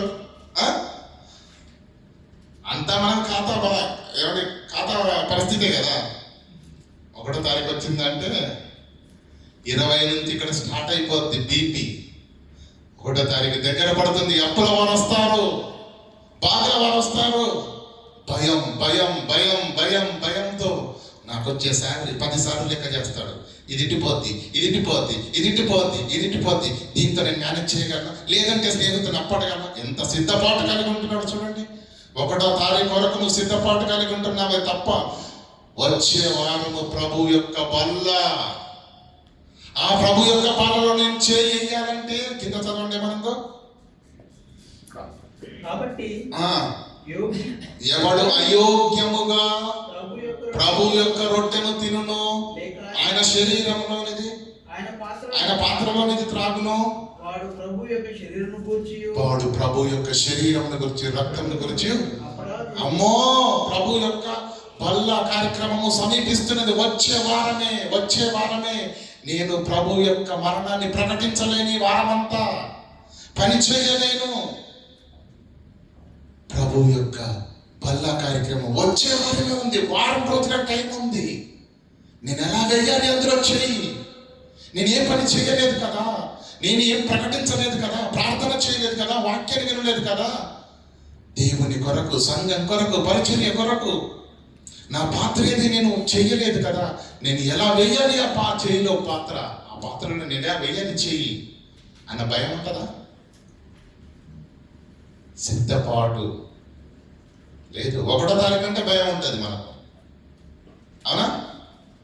ఆలోచించండి ప్రియులారా, మన దైనందిన జీవితంలో అన్ని విషయాల్లో భయం ఉంది, అన్ని విషయాల్లో జాగ్రత్త ఉంది, అన్ని విషయాల్లో మనం మెలుగు కలిగే బ్రతుకుతున్నాము. కానీ విశ్వాస జీవితానికి వచ్చేసరికి ఏది పట్టనట్టుగా నిర్లక్ష్యం, అశ్రద్ధ, పట్టనితనం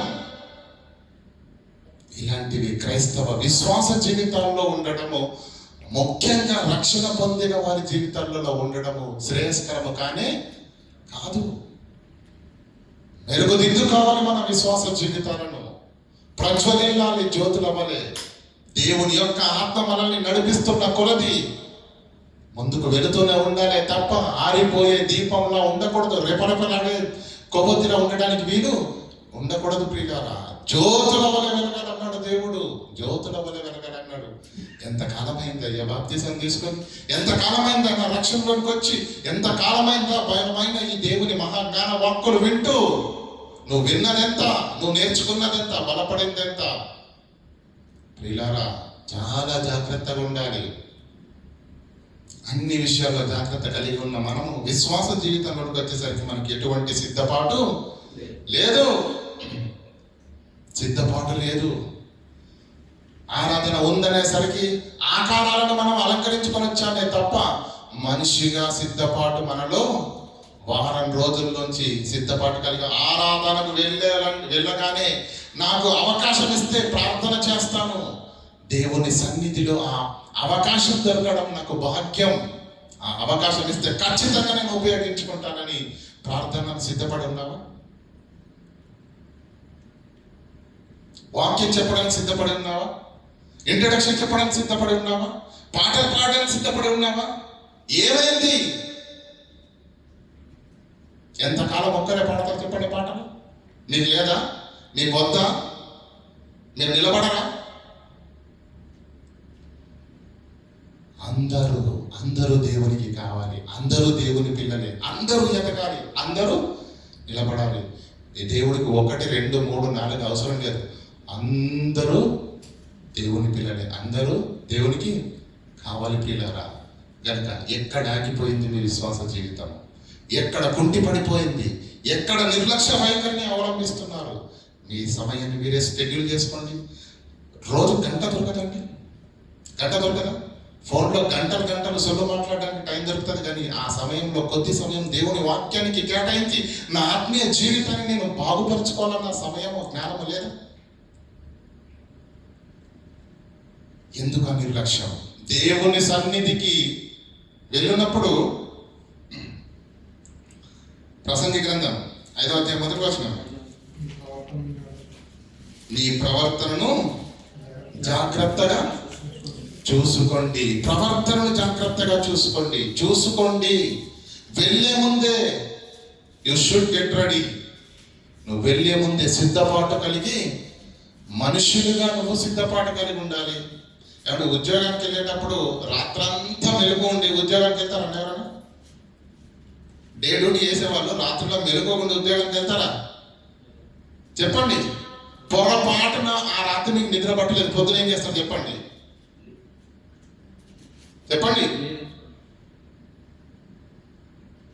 దేవుని సన్నిధికి ప్రియులారా, మంచి నిద్ర తీసుకున్న తర్వాత రండి. వెళ్ళాలి. అక్కడ నేను మాటలు వినాలంటే నా మనసు ప్రశాంతంగా ఉండాలి, నేను ఆరోగ్యంగా ఉండాలి, ఆ మాటలన్నీ రిసీవ్ చేసుకోవాలని చెప్పేసి మీరు ఏం చేస్తారంటే, మీరు నిండా నిద్రను ముగించుకొని కాస్త ఆహారం తీసుకొని సిద్ధపాటు కలిగి మీ శరీరాలను సిద్ధపరచండి. ఆత్మీయంగా 6 రోజులు మీరు సిద్ధపడండి. అవకాశం ఇస్తే అది భాగ్యం ప్రియులు, అది భాగ్యం. దాన్ని తృణీకరించకండి. ఎంతకాలం వింటారు చెప్పండి? ఒక ప్రార్థన చేయకూడదు మనము సన్నిధిలో? దేవుని వాక్యాన్ని విన్నట్టుగా 10 నిమిషాలు ఆ సారం అర్థమైంది చెప్పొచ్చో చెప్పరాదా? ప్రతి ఒక్కరు చెప్పాలి. నాకు చదువు రావడానికి చదువు రాకపోతే బైబిల్ తీయకు, వచనాలు చెప్పక అవసరం లేదు. గత వారం జరిగినటువంటి పాఠం ఇది, దాని యొక్క సారాంశము ఇది. సింపుల్. అందరికీ ఒక రకమైన జ్ఞానం ఉంటుందండి. అందరూ నిలబడాలి. దయచేసి ఒకరినొకరు పురుకొల్పుకోండి. తెలియని వారు తెలిసిన వారితో మాట్లాడి ఇదిగో నేను ఇలా ఎదగాలనుకుంటున్నాను. ఇలా ప్రతి విషయంలో ప్రియులరా, ఎవ్వరికి పుట్టగానే ఎవరు నడవలేదు, నడిచారండి. పడుతూ లేస్తూ మోకాళ్ళు మోచేతులు ముక్కు పగలగొట్టుకొని ఎన్ని నానా తంటలు పడితే ఇప్పుడు నిలబడ్డాం, అవునా కదా? మరి దేవునిలో ఎందుకు లేదా ప్రయాసం చెప్పండి? అది ఏది చేయట్లేదు కనుకనే ఎదగట్లేదు మనం, అంతే. అవునా కాదా? ఒప్పుకుంటారా? కనుక ప్రియులారా, ఆ నిర్లక్ష్యం మంచిది కాదు, ఆ అశ్రద్ధ మంచిది కాదు. దేవుని మాటను తృణీకరిస్తే నువ్వు ఎవరి మాటను తృణీకరిస్తున్నావో తెలుసా? ఉద్యోగం చేస్తారు కదా, మీ ఇంజనీర్ గారు ఒక మాట చెప్పారనుకోండి, నేను వెళ్ళానని చెప్పండి ఒకసారి, ఎలా ఉంటుందో చెప్తారా? మీ బాస్ పని చెప్పాడు, ఏదో పని చెప్పాడండి, విననట్టుగా పట్టించుకోకండి. రేపు ఏమవుద్ది? మన పత్రం కట్ అవుద్ది రేపు, అంతేనా?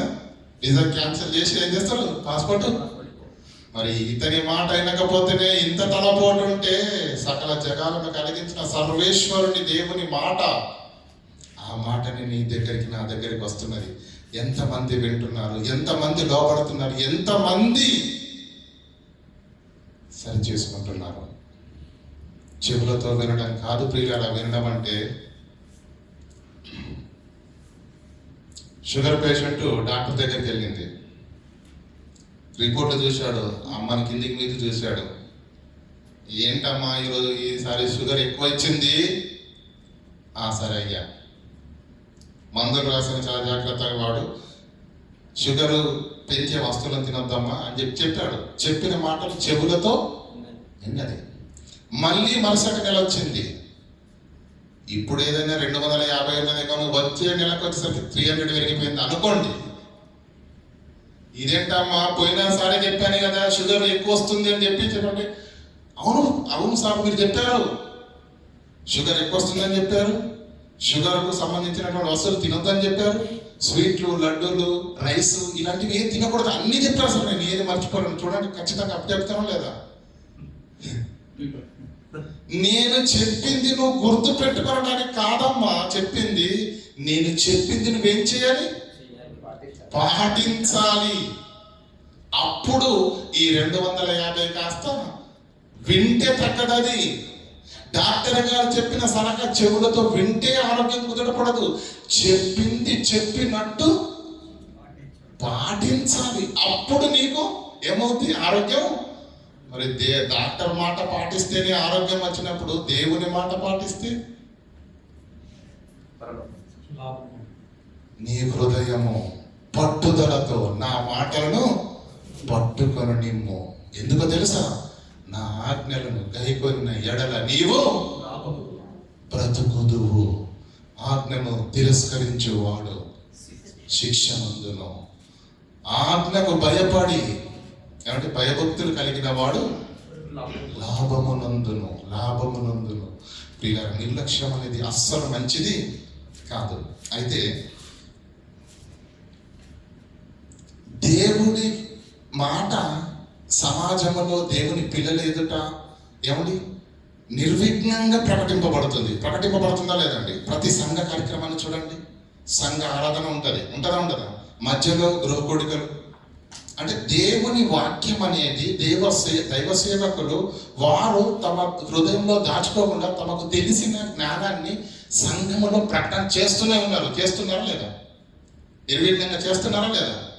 మరి ఇంత నిర్విఘ్నంగా సంఘాలలో దేవుని వాక్యము ప్రకటింపబడుతున్నప్పుడు, ఇంత వాక్యం అనేది డెలివర్ అవుతున్నప్పుడు, ప్రకటింపబడుతున్నప్పుడు, సర్క్యులేటెడ్ అవుతున్నప్పుడు, మరి సమాజం మారాలి కదా, సమాజంలో జ్ఞానవంతులకు మారాలి కదా, జ్ఞానవంతులుగా ఎదగాలి కదా, పౌలులు కనపడాలి కదా. ఇప్పటికీ ఆ అపోస్తలుడైన పౌలు గురించే మాట్లాడతామే తప్ప ఇతను కూడా పౌలు లాంటి వాడినని ఎవడు మనకు కనిపించట్లేదు. ఒక దావీదు కనిపించట్లేదు, సొలొమోనులు కనిపించట్లేదు. ఈరోజు క్రైస్తవ సమాజంలో ఇంతటి మహాజ్ఞానము విస్తారంగా సమాజంలోనికి వెళుతున్న ఎస్తేరులు లేరు, రూతమ్మలు లేరు, మరియమ్మలు లేరు, దావీదులు లేరు, మోషేలు లేరు. ఎందుకు ఈరోజు ఎందుకు ఒక మోషే కంటికి కనిపించదు చెప్పండి? ఎందుకు ఒక సొలొమోను ఈరోజు జ్ఞానవంతుడు ఎందుకు మారకూడదు? ఎందుకు ఈ తరంలో ఒక పౌలు ఎందుకు కనిపించకూడదు? పౌలును బలపరిచిన దేవుని జ్ఞానమే ఈరోజు మన దగ్గర కూడా ఉంది కదా. మరి ఈ జ్ఞానాన్ని వింటూ చదువుతూ ప్రకటిస్తున్న మనలో కూడా ఆ ఛాయలు కనిపించట్లేవంటే ఎక్కడో టెక్నికల్ ప్రాబ్లం ఉంది. ఉందా కదా? ఎక్కడుందంటారు?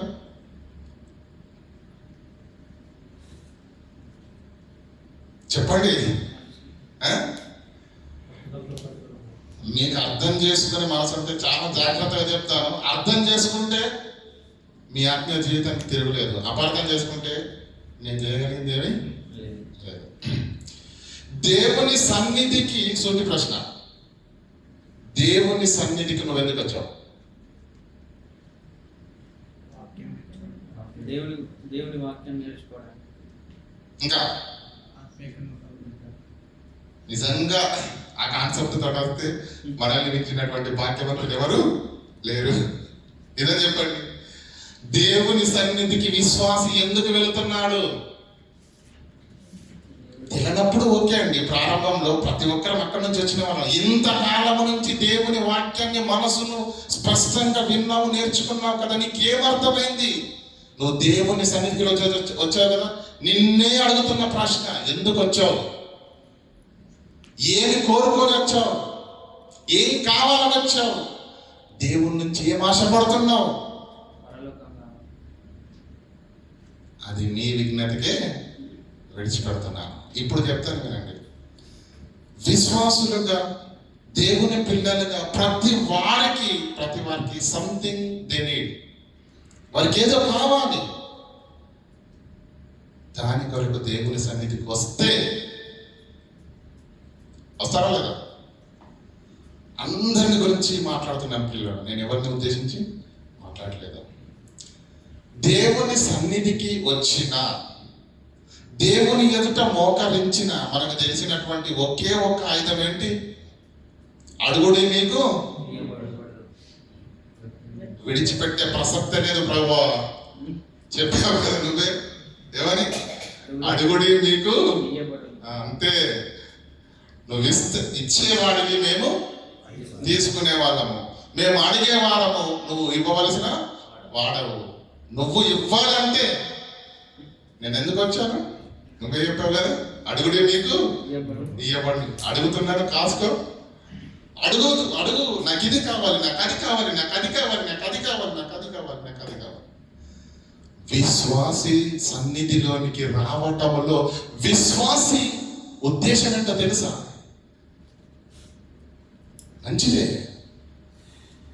నాకు ఆరోగ్యం కావాలి, నాకు ఆదాయం కావాలి, నాకు ఆయుష్ కావాలి, అంతేనా? ఈ మూడింటి మించి ఇంకేదైనా ఉంటుందా? మరీ మూర్ఖులైతే పక్కోడు నాశనాన్ని కూడా కోరుకుంటారులేండి, కానీ దేవుడు దాన్ని ఒప్పుకోడు కదా. అంటే విశ్వాసులు దేవుని సన్నిధిలోనికి ఎందుకు వస్తున్నారు చెప్పండి? తనకు కావలసిన దాని కొరకు. చాలా జాగ్రత్తగా వినండి, తనకు కావలసిన దాని కొరకు. ఉపవాస ప్రార్థన ఎందుకు చేస్తారు చెప్పండి? పెద్ద కొరుకున్నారు అనుకోండి, అది దేవునికి కావాల్సిందా, నాకు కావాల్సిందా? తనకు కావలసిన దాని కొరకు పట్టు వీడని ప్రార్థన, తనకు కావలసిన దాని కొరకు ఉపవాస ప్రార్థన. బాగానే ఉంది, మంచిది, వెరీ గుడ్. నీకు కావాల్సింది నీకు తెలుసు, దేవునికి కావలసింది కూడా ఒకటి ఉంది. దాని కొరకు ఉపవాస ప్రార్థన చేసిన దైవ సేవకులు కానీ దైవ జనులు ఎవరైనా ఉన్నారంటారా? దేవుని సంకల్పం కొరకు, దేవునికి కావలసిన దాని కొరకు ఉపవాస ప్రార్థన చేస్తామా? మా అమ్మాయి 10వ తరగతిలో ఫస్ట్ క్లాస్లో రావాలి ప్రభా, ఈ నెలంతా ఉపవాసమే, అంతేనా? నా కొడుకు ఉద్యోగం సంపాదించాలి, 2 నెలలు ఉపవాస ప్రార్థన, అంతేనా అక్క? మనకు కావలసిన దాని కొరకు దేవుని సన్నిధికి వస్తున్నాం. చాలా జాగ్రత్తగా వినండి. కానీ దేవుడు సన్నిధిని, సంఘమును అనుగ్రహించి క్రీస్తు రక్తము చేత సంఘాన్ని సిద్ధపరిచి మీ అందరినీ ఎందుకు ఆహ్వానిస్తున్నాడో తెలుసా? తానేదో మీకు చెప్పాలనుకుంటున్నాడు, కానీ మీరేం చేస్తున్నారు? ప్రభువా ఆగు, ఆగు, నువ్వేదో చెప్పాలనుకుంటున్నావు కదా, అది వినే ఓపిక మా దగ్గర లేదు. అడుగుడి మీకు ఇదొక్కటే మాకు తెలుసు. చూడండి, పేతురు రాసిన పత్రిక, 1 పేతురు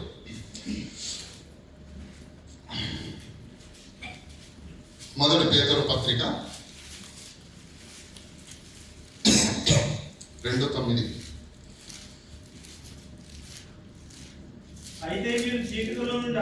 అయితే మీరు క్రైస్తవులు, విశ్వాసులు చీకటిలో, లోకములో, పాపములో ఉన్న మిమ్మల్ని ఆశ్చర్యకరమైన తన వెలుగులోనికి పిలిచాడు కదా యేసుక్రీస్తు ప్రభుల వారు. పిలిచిన వాని గుణమును, అతిశయములను ప్రకటించటానికి మీరు ఏర్పరచబడ్డవారు. ఆ పని చేయటానికి, ఆ పని భారాన్ని భుజాల పైన మోయటానికి మీరు ఏర్పరచబడిన వారు కనుక యాజకులుగా, రాజులుగా, సంఘ పరిచారకులుగా, సంఘ పెద్దలుగా, విశ్వాసులుగా మీరందరూ ఏం చేయాలి? మిమ్మల్ని చీకటిలో నుంచి ఆశ్చర్యకరమైన వెలుగులోనికి ఎవరు మిమ్మల్ని పిలిచారు? యేసుక్రీస్తు ప్రభుల వారు పిలిచారు. ఆ యేసుక్రీస్తు ప్రభుల వారి యొక్క గుణములను, అతిశయములను మీరు సమాజానికి ప్రకటించాలి. ఆయన ప్రేమను ప్రకటించాలి, ఆయన త్యాగాన్ని ప్రకటించాలి, ఆయన మరణాన్ని ప్రకటించాలి, ఆయన సమాధిని, పునరుత్థానాన్ని ప్రకటించాలి. చనిపోయిన వారిలో నుంచి ఎవరు తిరిగి లేవలేరు, కానీ ఒక్కడు లేచాడు, అతని పేరే ప్రభు అయిన యేసుక్రీస్తు. ఆయన తిరిగి లేచిన మాట వాస్తవం. మనిషి చనిపోయిన తర్వాత కూడా లేస్తాడు, ఇది సాక్ష్యం. ఇదిగో మనకు కూడా చనిపోయిన తర్వాత బ్రతుకుంటుంది. ఆ బ్రతుకు కావాలంటే క్రీస్తును నమ్మాలి. క్రీస్తు ఆజ్ఞల ప్రకారం బ్రతికితే మనకు కూడా లేపబడతాం. ఇది సువార్త. దీన్ని ఏం చేయమన్నాడు? మీరు చీకటిలో నుంచి ఆశ్చర్యకరమైన తన వెలుగులోనికి పిలిచిన వారి గుణాన్ని, అక్షయాన్ని ప్రకటించడానికి మీరు పిలువబడ్డారు. పిలిచి ఏం చెప్తున్నాడు దేవుడు? మీరు లోకంలోనికి వెళ్ళి నా కుమారుని యొక్క మరణ, సమాధి, పునరుత్థానాన్ని ప్రకటించండి.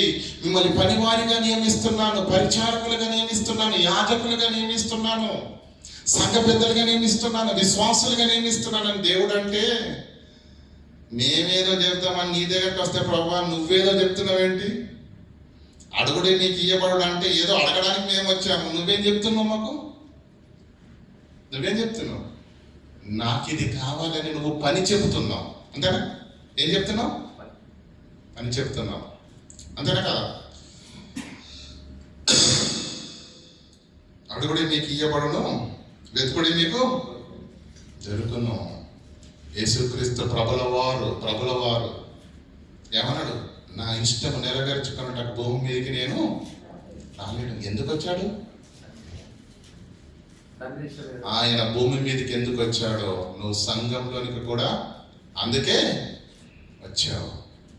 సంఘంలోనికి వచ్చిన నీకు దేవుడు పనిని అప్పగించాడు, పరిచర్యను అప్పగించాడు. ప్రియులారా, విశ్వాసిగా నీ పాత్ర ఏంటి?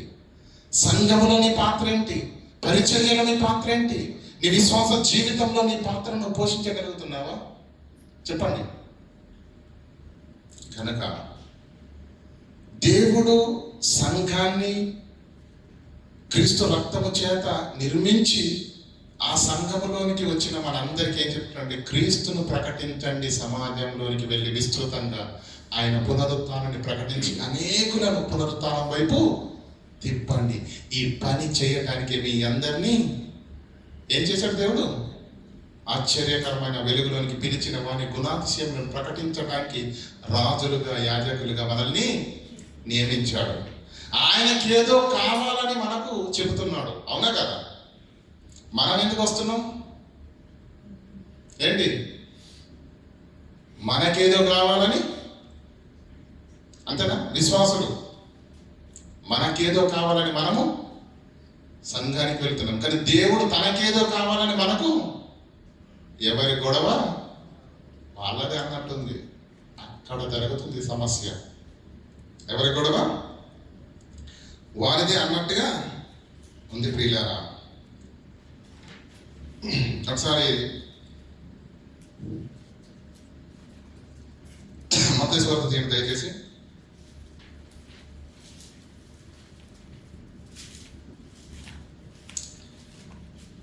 ప్రియులారా, వాక్యము వినటానికి మనిషికి సిద్ధపాటు లేదు అని నేను ఎందుకంటున్నానంటే, చిన్నప్పుడే అమ్మమ్మలు ఏమంటే తాతయ్యలు ఏం చేస్తారంటే, చిన్నప్పుడు వాడు నిద్రపోవట్లేదంటే ఆయన నెమ్మదిగా నెత్తుకొని ఏం చేస్తారు? వాడికి చిన్న కథ చెప్తారు. అంతేనా? కథలు చెబుతూ వాడిని నిద్రపుస్తారు. అవునా కదా? అంటే నిద్ర రావాలంటే ఏం చేయాలి? కథ కావాలి. అప్పుడప్పుడు మనసు బాగాలేదనుకోండి, పాటలు వింటూ ఉంటారు చాలా మందికి. వింటారా? ఎందుకు చెప్పండి? మనసు ప్రశాంతంగా ఉండడానికి పాటలు వింటున్నారంట. మంచిదే, ఉల్లాసంగా. నిద్ర రావాలంటే కథలు చెప్పాలి, మనసు ప్రశాంతంగా ఉండాలంటే పాటలు వినాలి. అసలు వాక్యాన్ని నువ్వు ఏ పర్పస్ కోసం వింటున్నావు చెప్పు? ఉల్లాసం కోసమా? ఉత్సాహం కోసమా? చెప్పండి. దేని కొరకు వింటున్నావు వాక్యాన్ని? చెప్పండి. వాక్యం విన్న తర్వాత మనకి ఏదో ఒకటి కలగాలి కదా. ఉల్లాసం కలుగుతుందా? ఉత్సాహం కలుగుతుందా? నిరుత్సాహం కలుగుతుందా? ఏమండి? ఎనర్జీ మొత్తం పోతుందా? చెప్పండి. ఏ పర్పస్లో వింటున్నారు వాక్యాన్ని? చెప్పండి. మాట్లాడాలి కదా. చెప్పండి. వాక్యమును సిద్ధపాటు కలిగిన మనసులతో వినాలి ప్రియులారా. బెరియా పట్టణస్థులు ఎలా అయినారంటే, పౌలుశీలుడు మాట్లాడుతూ ఉంటే, విశేష ఆసక్తి కలిగిన వారై వాక్యమును విని పౌలుశీలుడు చెప్పిన మాటలు అలా ఉన్నవో లేవో అని ఆశ, ఆసక్తి విశేషంగా ఉండాలి. ఆశ, ఆసక్తి ఈ రెండు లేకుండా వాక్యం వింటే ప్రియులారా, మన హృదయంలోనికి వాక్యము వెళ్తుందా? వెళ్ళదు. ఈరోజు ప్రతి విశ్వాసి మోకరించి ప్రార్థన చేస్తున్నారు లేదా? ప్రార్థనలు ఏముంటాయి చెప్పండి? ఏం కోరుకుంటారు చెప్పండి? 3 ముక్కలు చెప్పండి.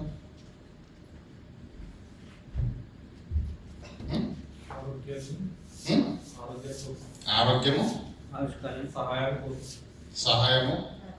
ఆదాయం అంటే అన్నం చేస్తే దాంట్లోనే, ఇది ఉంటే అన్నం అంటే అందరా సాధన పెంచి ప్రభావ అడుగుతావాడేమో. కానీ ఎందుకు దేవుణ్ణి చిన్నవాడిగా చేస్తున్నావు నాకు అర్థం కావట్లేదు. ఒకసారి మత్తయి సువార్త చేయండి.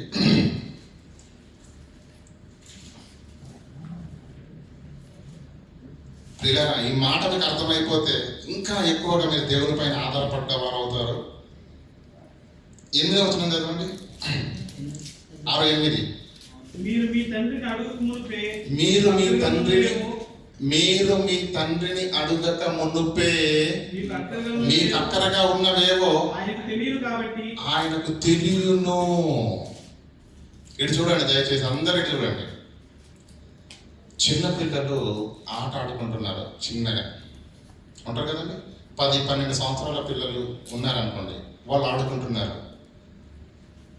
వాళ్ళు ఆడుకుంటున్నప్పుడు ఒకడు దిగులుగా ఉన్నాడు అనుకోండి. నేను చెప్తున్నాను, ఉన్నాడు అనుకోండి. ఏరా ఎందుకు నువ్వు అంత దిగులుగా ఉన్నావంటే, క్రిస్మస్ వస్తుంది, ఈ సంవత్సరం నాకు బట్టలు ఎలా అని ఆలోచిస్తాడండి ఈ బాలుడైనా?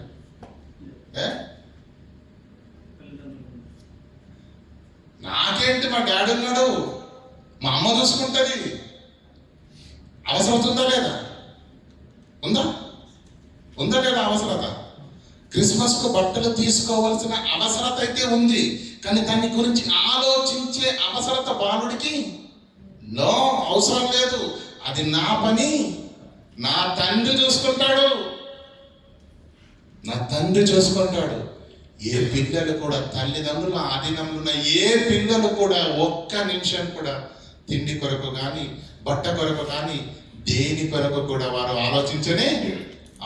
మా డాడీ ఉన్నాడు, మా నాన్న ఉన్నాడు, మా అమ్మ ఉంది, ఆధారపడుతున్నారు. ఏం చేస్తున్నారు? నాకేం కావాలన్నా మా డాడీ తీసుకొస్తాడు అంతే. నీకేం కావాలన్నా ఆ డాడీ కదా ఇస్తాడా? ఇయ్యడా? ఇక్కడ ఆధారపడుతున్న పిల్లల మనస్తత్వం కంటే విశ్వాసుల యొక్క మనస్తత్వం పెద్ద గొప్పదేమి కాదు. అక్కడ వాళ్ళు తల్లిదండ్రుల పైన ఆధారపడుతున్నారు. దాని గురించి ఒక్క నిమిషం కూడా ఆలోచిస్తారండి పిల్లలు? నాకేంట్రా, మా డాడీ ఉన్నాడు, కొనుకొస్తాడు, డాడీ చూసుకుంటాడు. ఇది డాడీ పని, నా పని కాదు. కష్టం రాగానే, కన్నీళ్ళు రాగానే ఏం చేస్తాం? చెప్పండి, ఏం చేస్తాం? ఆ డాడీ చూసుకుంటాడు అనుకుంటావా? చదవండి. మీరు తండ్రిని అడగక మునిపే చంటి బిడ్డలకు ఆ అన్నం కావాలని, బట్టలు కావాలని, చదువు కావాలని, డబ్బులు కావాలని ఏ తండ్రిని ఏ కుమారుడు అడగడు. ఆ కుమారుడు చెబితేనే తప్ప తండ్రి తీసుకొస్తాడా?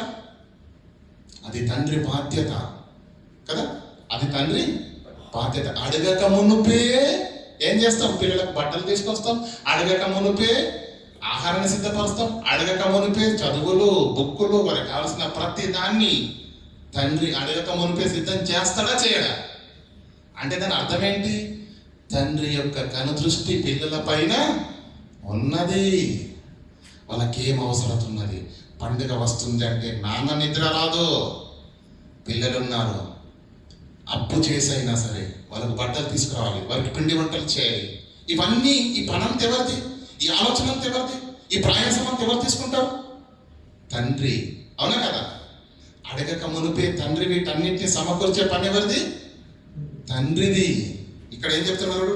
మీరు అడగక మునిపే మీకు అక్కరగా ఉన్నవేవో ఆయనకు మర్చిపోయారండి ఆ మాటను.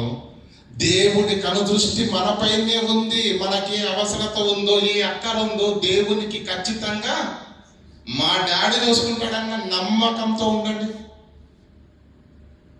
నాకు కావలసినది నా పరలోకపు తండ్రి నాకు సమకూరుస్తాడన్న విశ్వాసము, ఆధారపడినటువంటి భక్తి మన దగ్గర ఉందంటారా?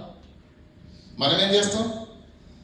అడుగుడే మీకు ఇయ్యబడనన్న మాటను మాత్రం విడిచిపెట్టే ప్రసక్తే లేదు.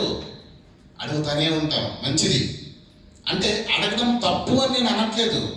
ఒకనాడు పిల్లలుగా ఉన్నప్పుడు తల్లిదండ్రుల పైన ఎలా ఆధారపడ్డాము? నాకేంట్రా, మా డాడీ చూసుకుంటాడు, మా అమ్మ చూసుకుంటుందని అంటే చేతులు పైకి లేపి సంతోషంతో ఆడుకున్న రోజులు లాంటి ఆధారపడ్డ బ్రతుకుని చూసారు తల్లిదండ్రుల పైన.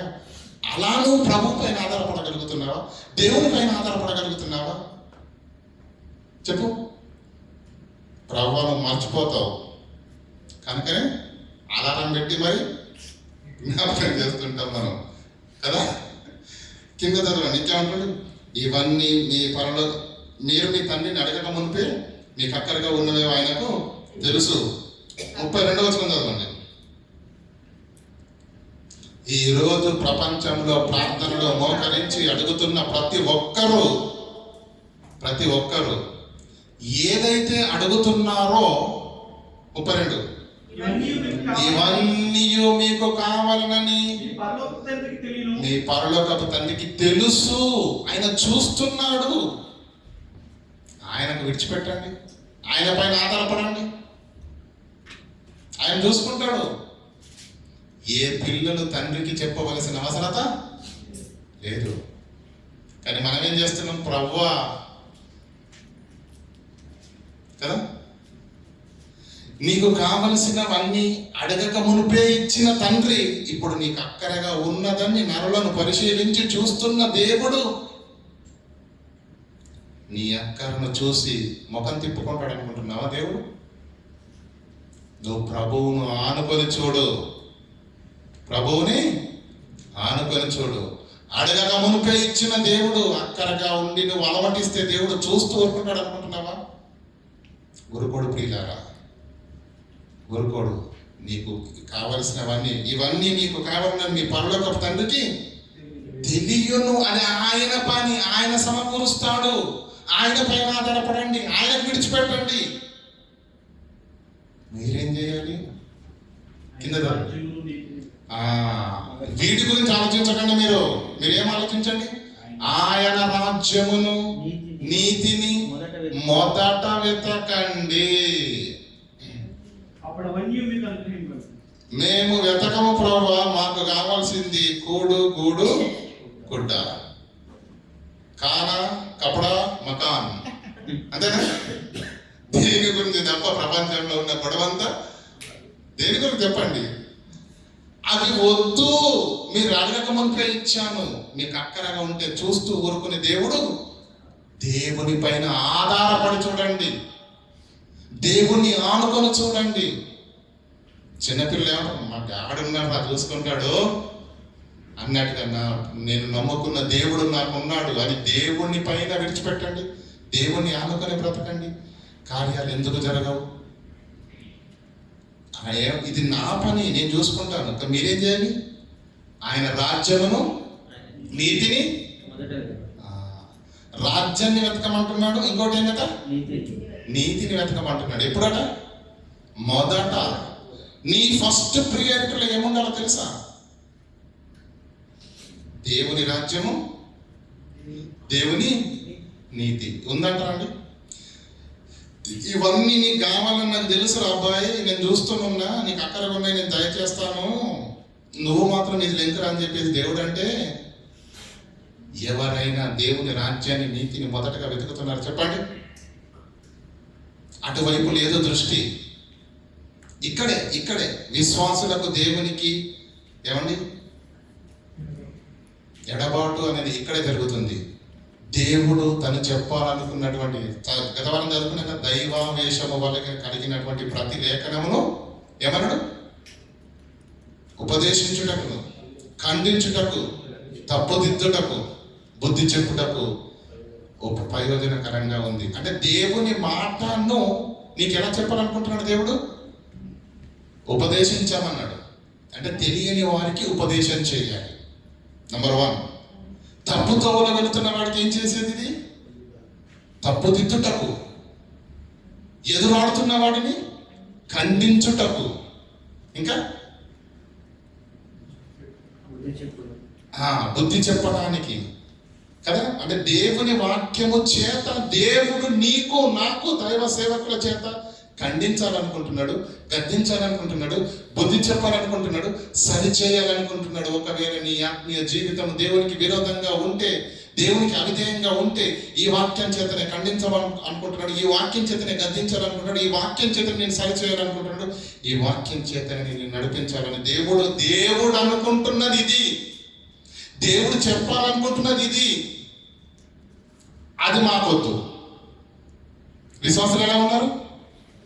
ఇది మాకు కావాల్సింది తింటే ఓకే, లేకపోతే సంఘం వద్దు, మాకు ఆ సావాసము వద్దు. ప్రియులారా, చిన్న మాట, దేవునికి కావాల్సింది ఏంటో తెలుసా? భూమి మీదకి వచ్చిన నీవు దేవుని ఆజ్ఞ ప్రకారంగా బ్రతికి నిన్ను నువ్వే పరలోకానికి హక్కుదారుడిగా చేసుకోవాలి. ఇది దేవునికి కావలసింది. హక్కుదారుగా చేసుకోవాలంటే దేవుని ఆజ్ఞల ప్రకారంగా నీవు బాప్తిసం తీసుకున్నావు, రక్షణలోనికి వచ్చావు. దేవునిలో, వాక్యములో, విశ్వాసములో, సత్యములో బలపడి సంఘములో దేవుడు నియమించిన పరిచర్యలో నీ యొక్క పాత్రను ఉపయోగించు. పనివాడిగా మారిపో. ఇది దేవుడు కోరుకుంటున్నది నీ నుంచి. మనుషులుగా మనం కోరుకుంటున్నది ఏంటి? అవసరాలు, అక్కరలు, ఆరోగ్యము, ఆదాయము, ఆయుష్. అంతేనా? మనం కావాల్సిందేమో ఇది, దేవునికి కావాల్సిందేమో ఇది. చెప్పండి, మన భక్తి, మన ప్రయాసము, మన ఉపవాసం, మన ప్రార్థన నీకు కావాల్సిన దాని కొరక, దేవుడికి కావాల్సిన దాని కొరక? చెప్పండి. దేవునికి కావాల్సిన ఎంతమంది చేస్తున్నారు చెప్పండి. అని అర్థం చేసుకోండి. దేవుణ్ణి ఆనుకుని బ్రతకండి. దేవుడే మన వైపు ఉంటుండగా పిల్లరా ఇక మనం దేనికి తెలియవలసిన అవసరత లేదు. పిల్లలు తల్లిదండ్రుల పైన ఆధారపడినట్టు మనం దేవుని పైన, ఆ పరలోక తండ్రి పైన ఆధారపడాలి. అప్పుడు ప్రియులారా మన ఆత్మీయ జీవితాలు పెరుగుతాయి. ప్రార్థన చేసుకుందాం. కనికరంగా దేవ, కృపోన్నతమైన మా కన్న తండ్రి, మీ ఘనమైన పవిత్రమైన మహోన్నతమైన నామాన్ని మరొకసారి తండ్రి కృతజ్ఞతాస్తులు తెలియజేస్తున్నాం తండ్రి. అనేకమైనటువంటి లోతైన మాటలు తండ్రి, గద్దింపు మాటలు తండ్రి మాకు నేర్పించి మాలో ఉన్న మా ఆత్మీయ జీవితాలను తండ్రి సరిచేసుకోవడానికి, మాలో ఉన్న లోపాలను మేము గుర్తించి విడిచిపెట్టి మమ్మల్ని మేము సరిచేసుకొని మా ముందున్నటువంటి ఈ క్రైస్తవ జీవితపు తండ్రి ప్రయాణంలో ముందుకు వెళ్ళడానికి మా అందరినీ సిద్ధపరచవలసిందిగా ప్రాధాయపడుతూ, విన్న మాటలు నిష్ప్రయోజనం కాకుండా మంచి ఫలాన్ని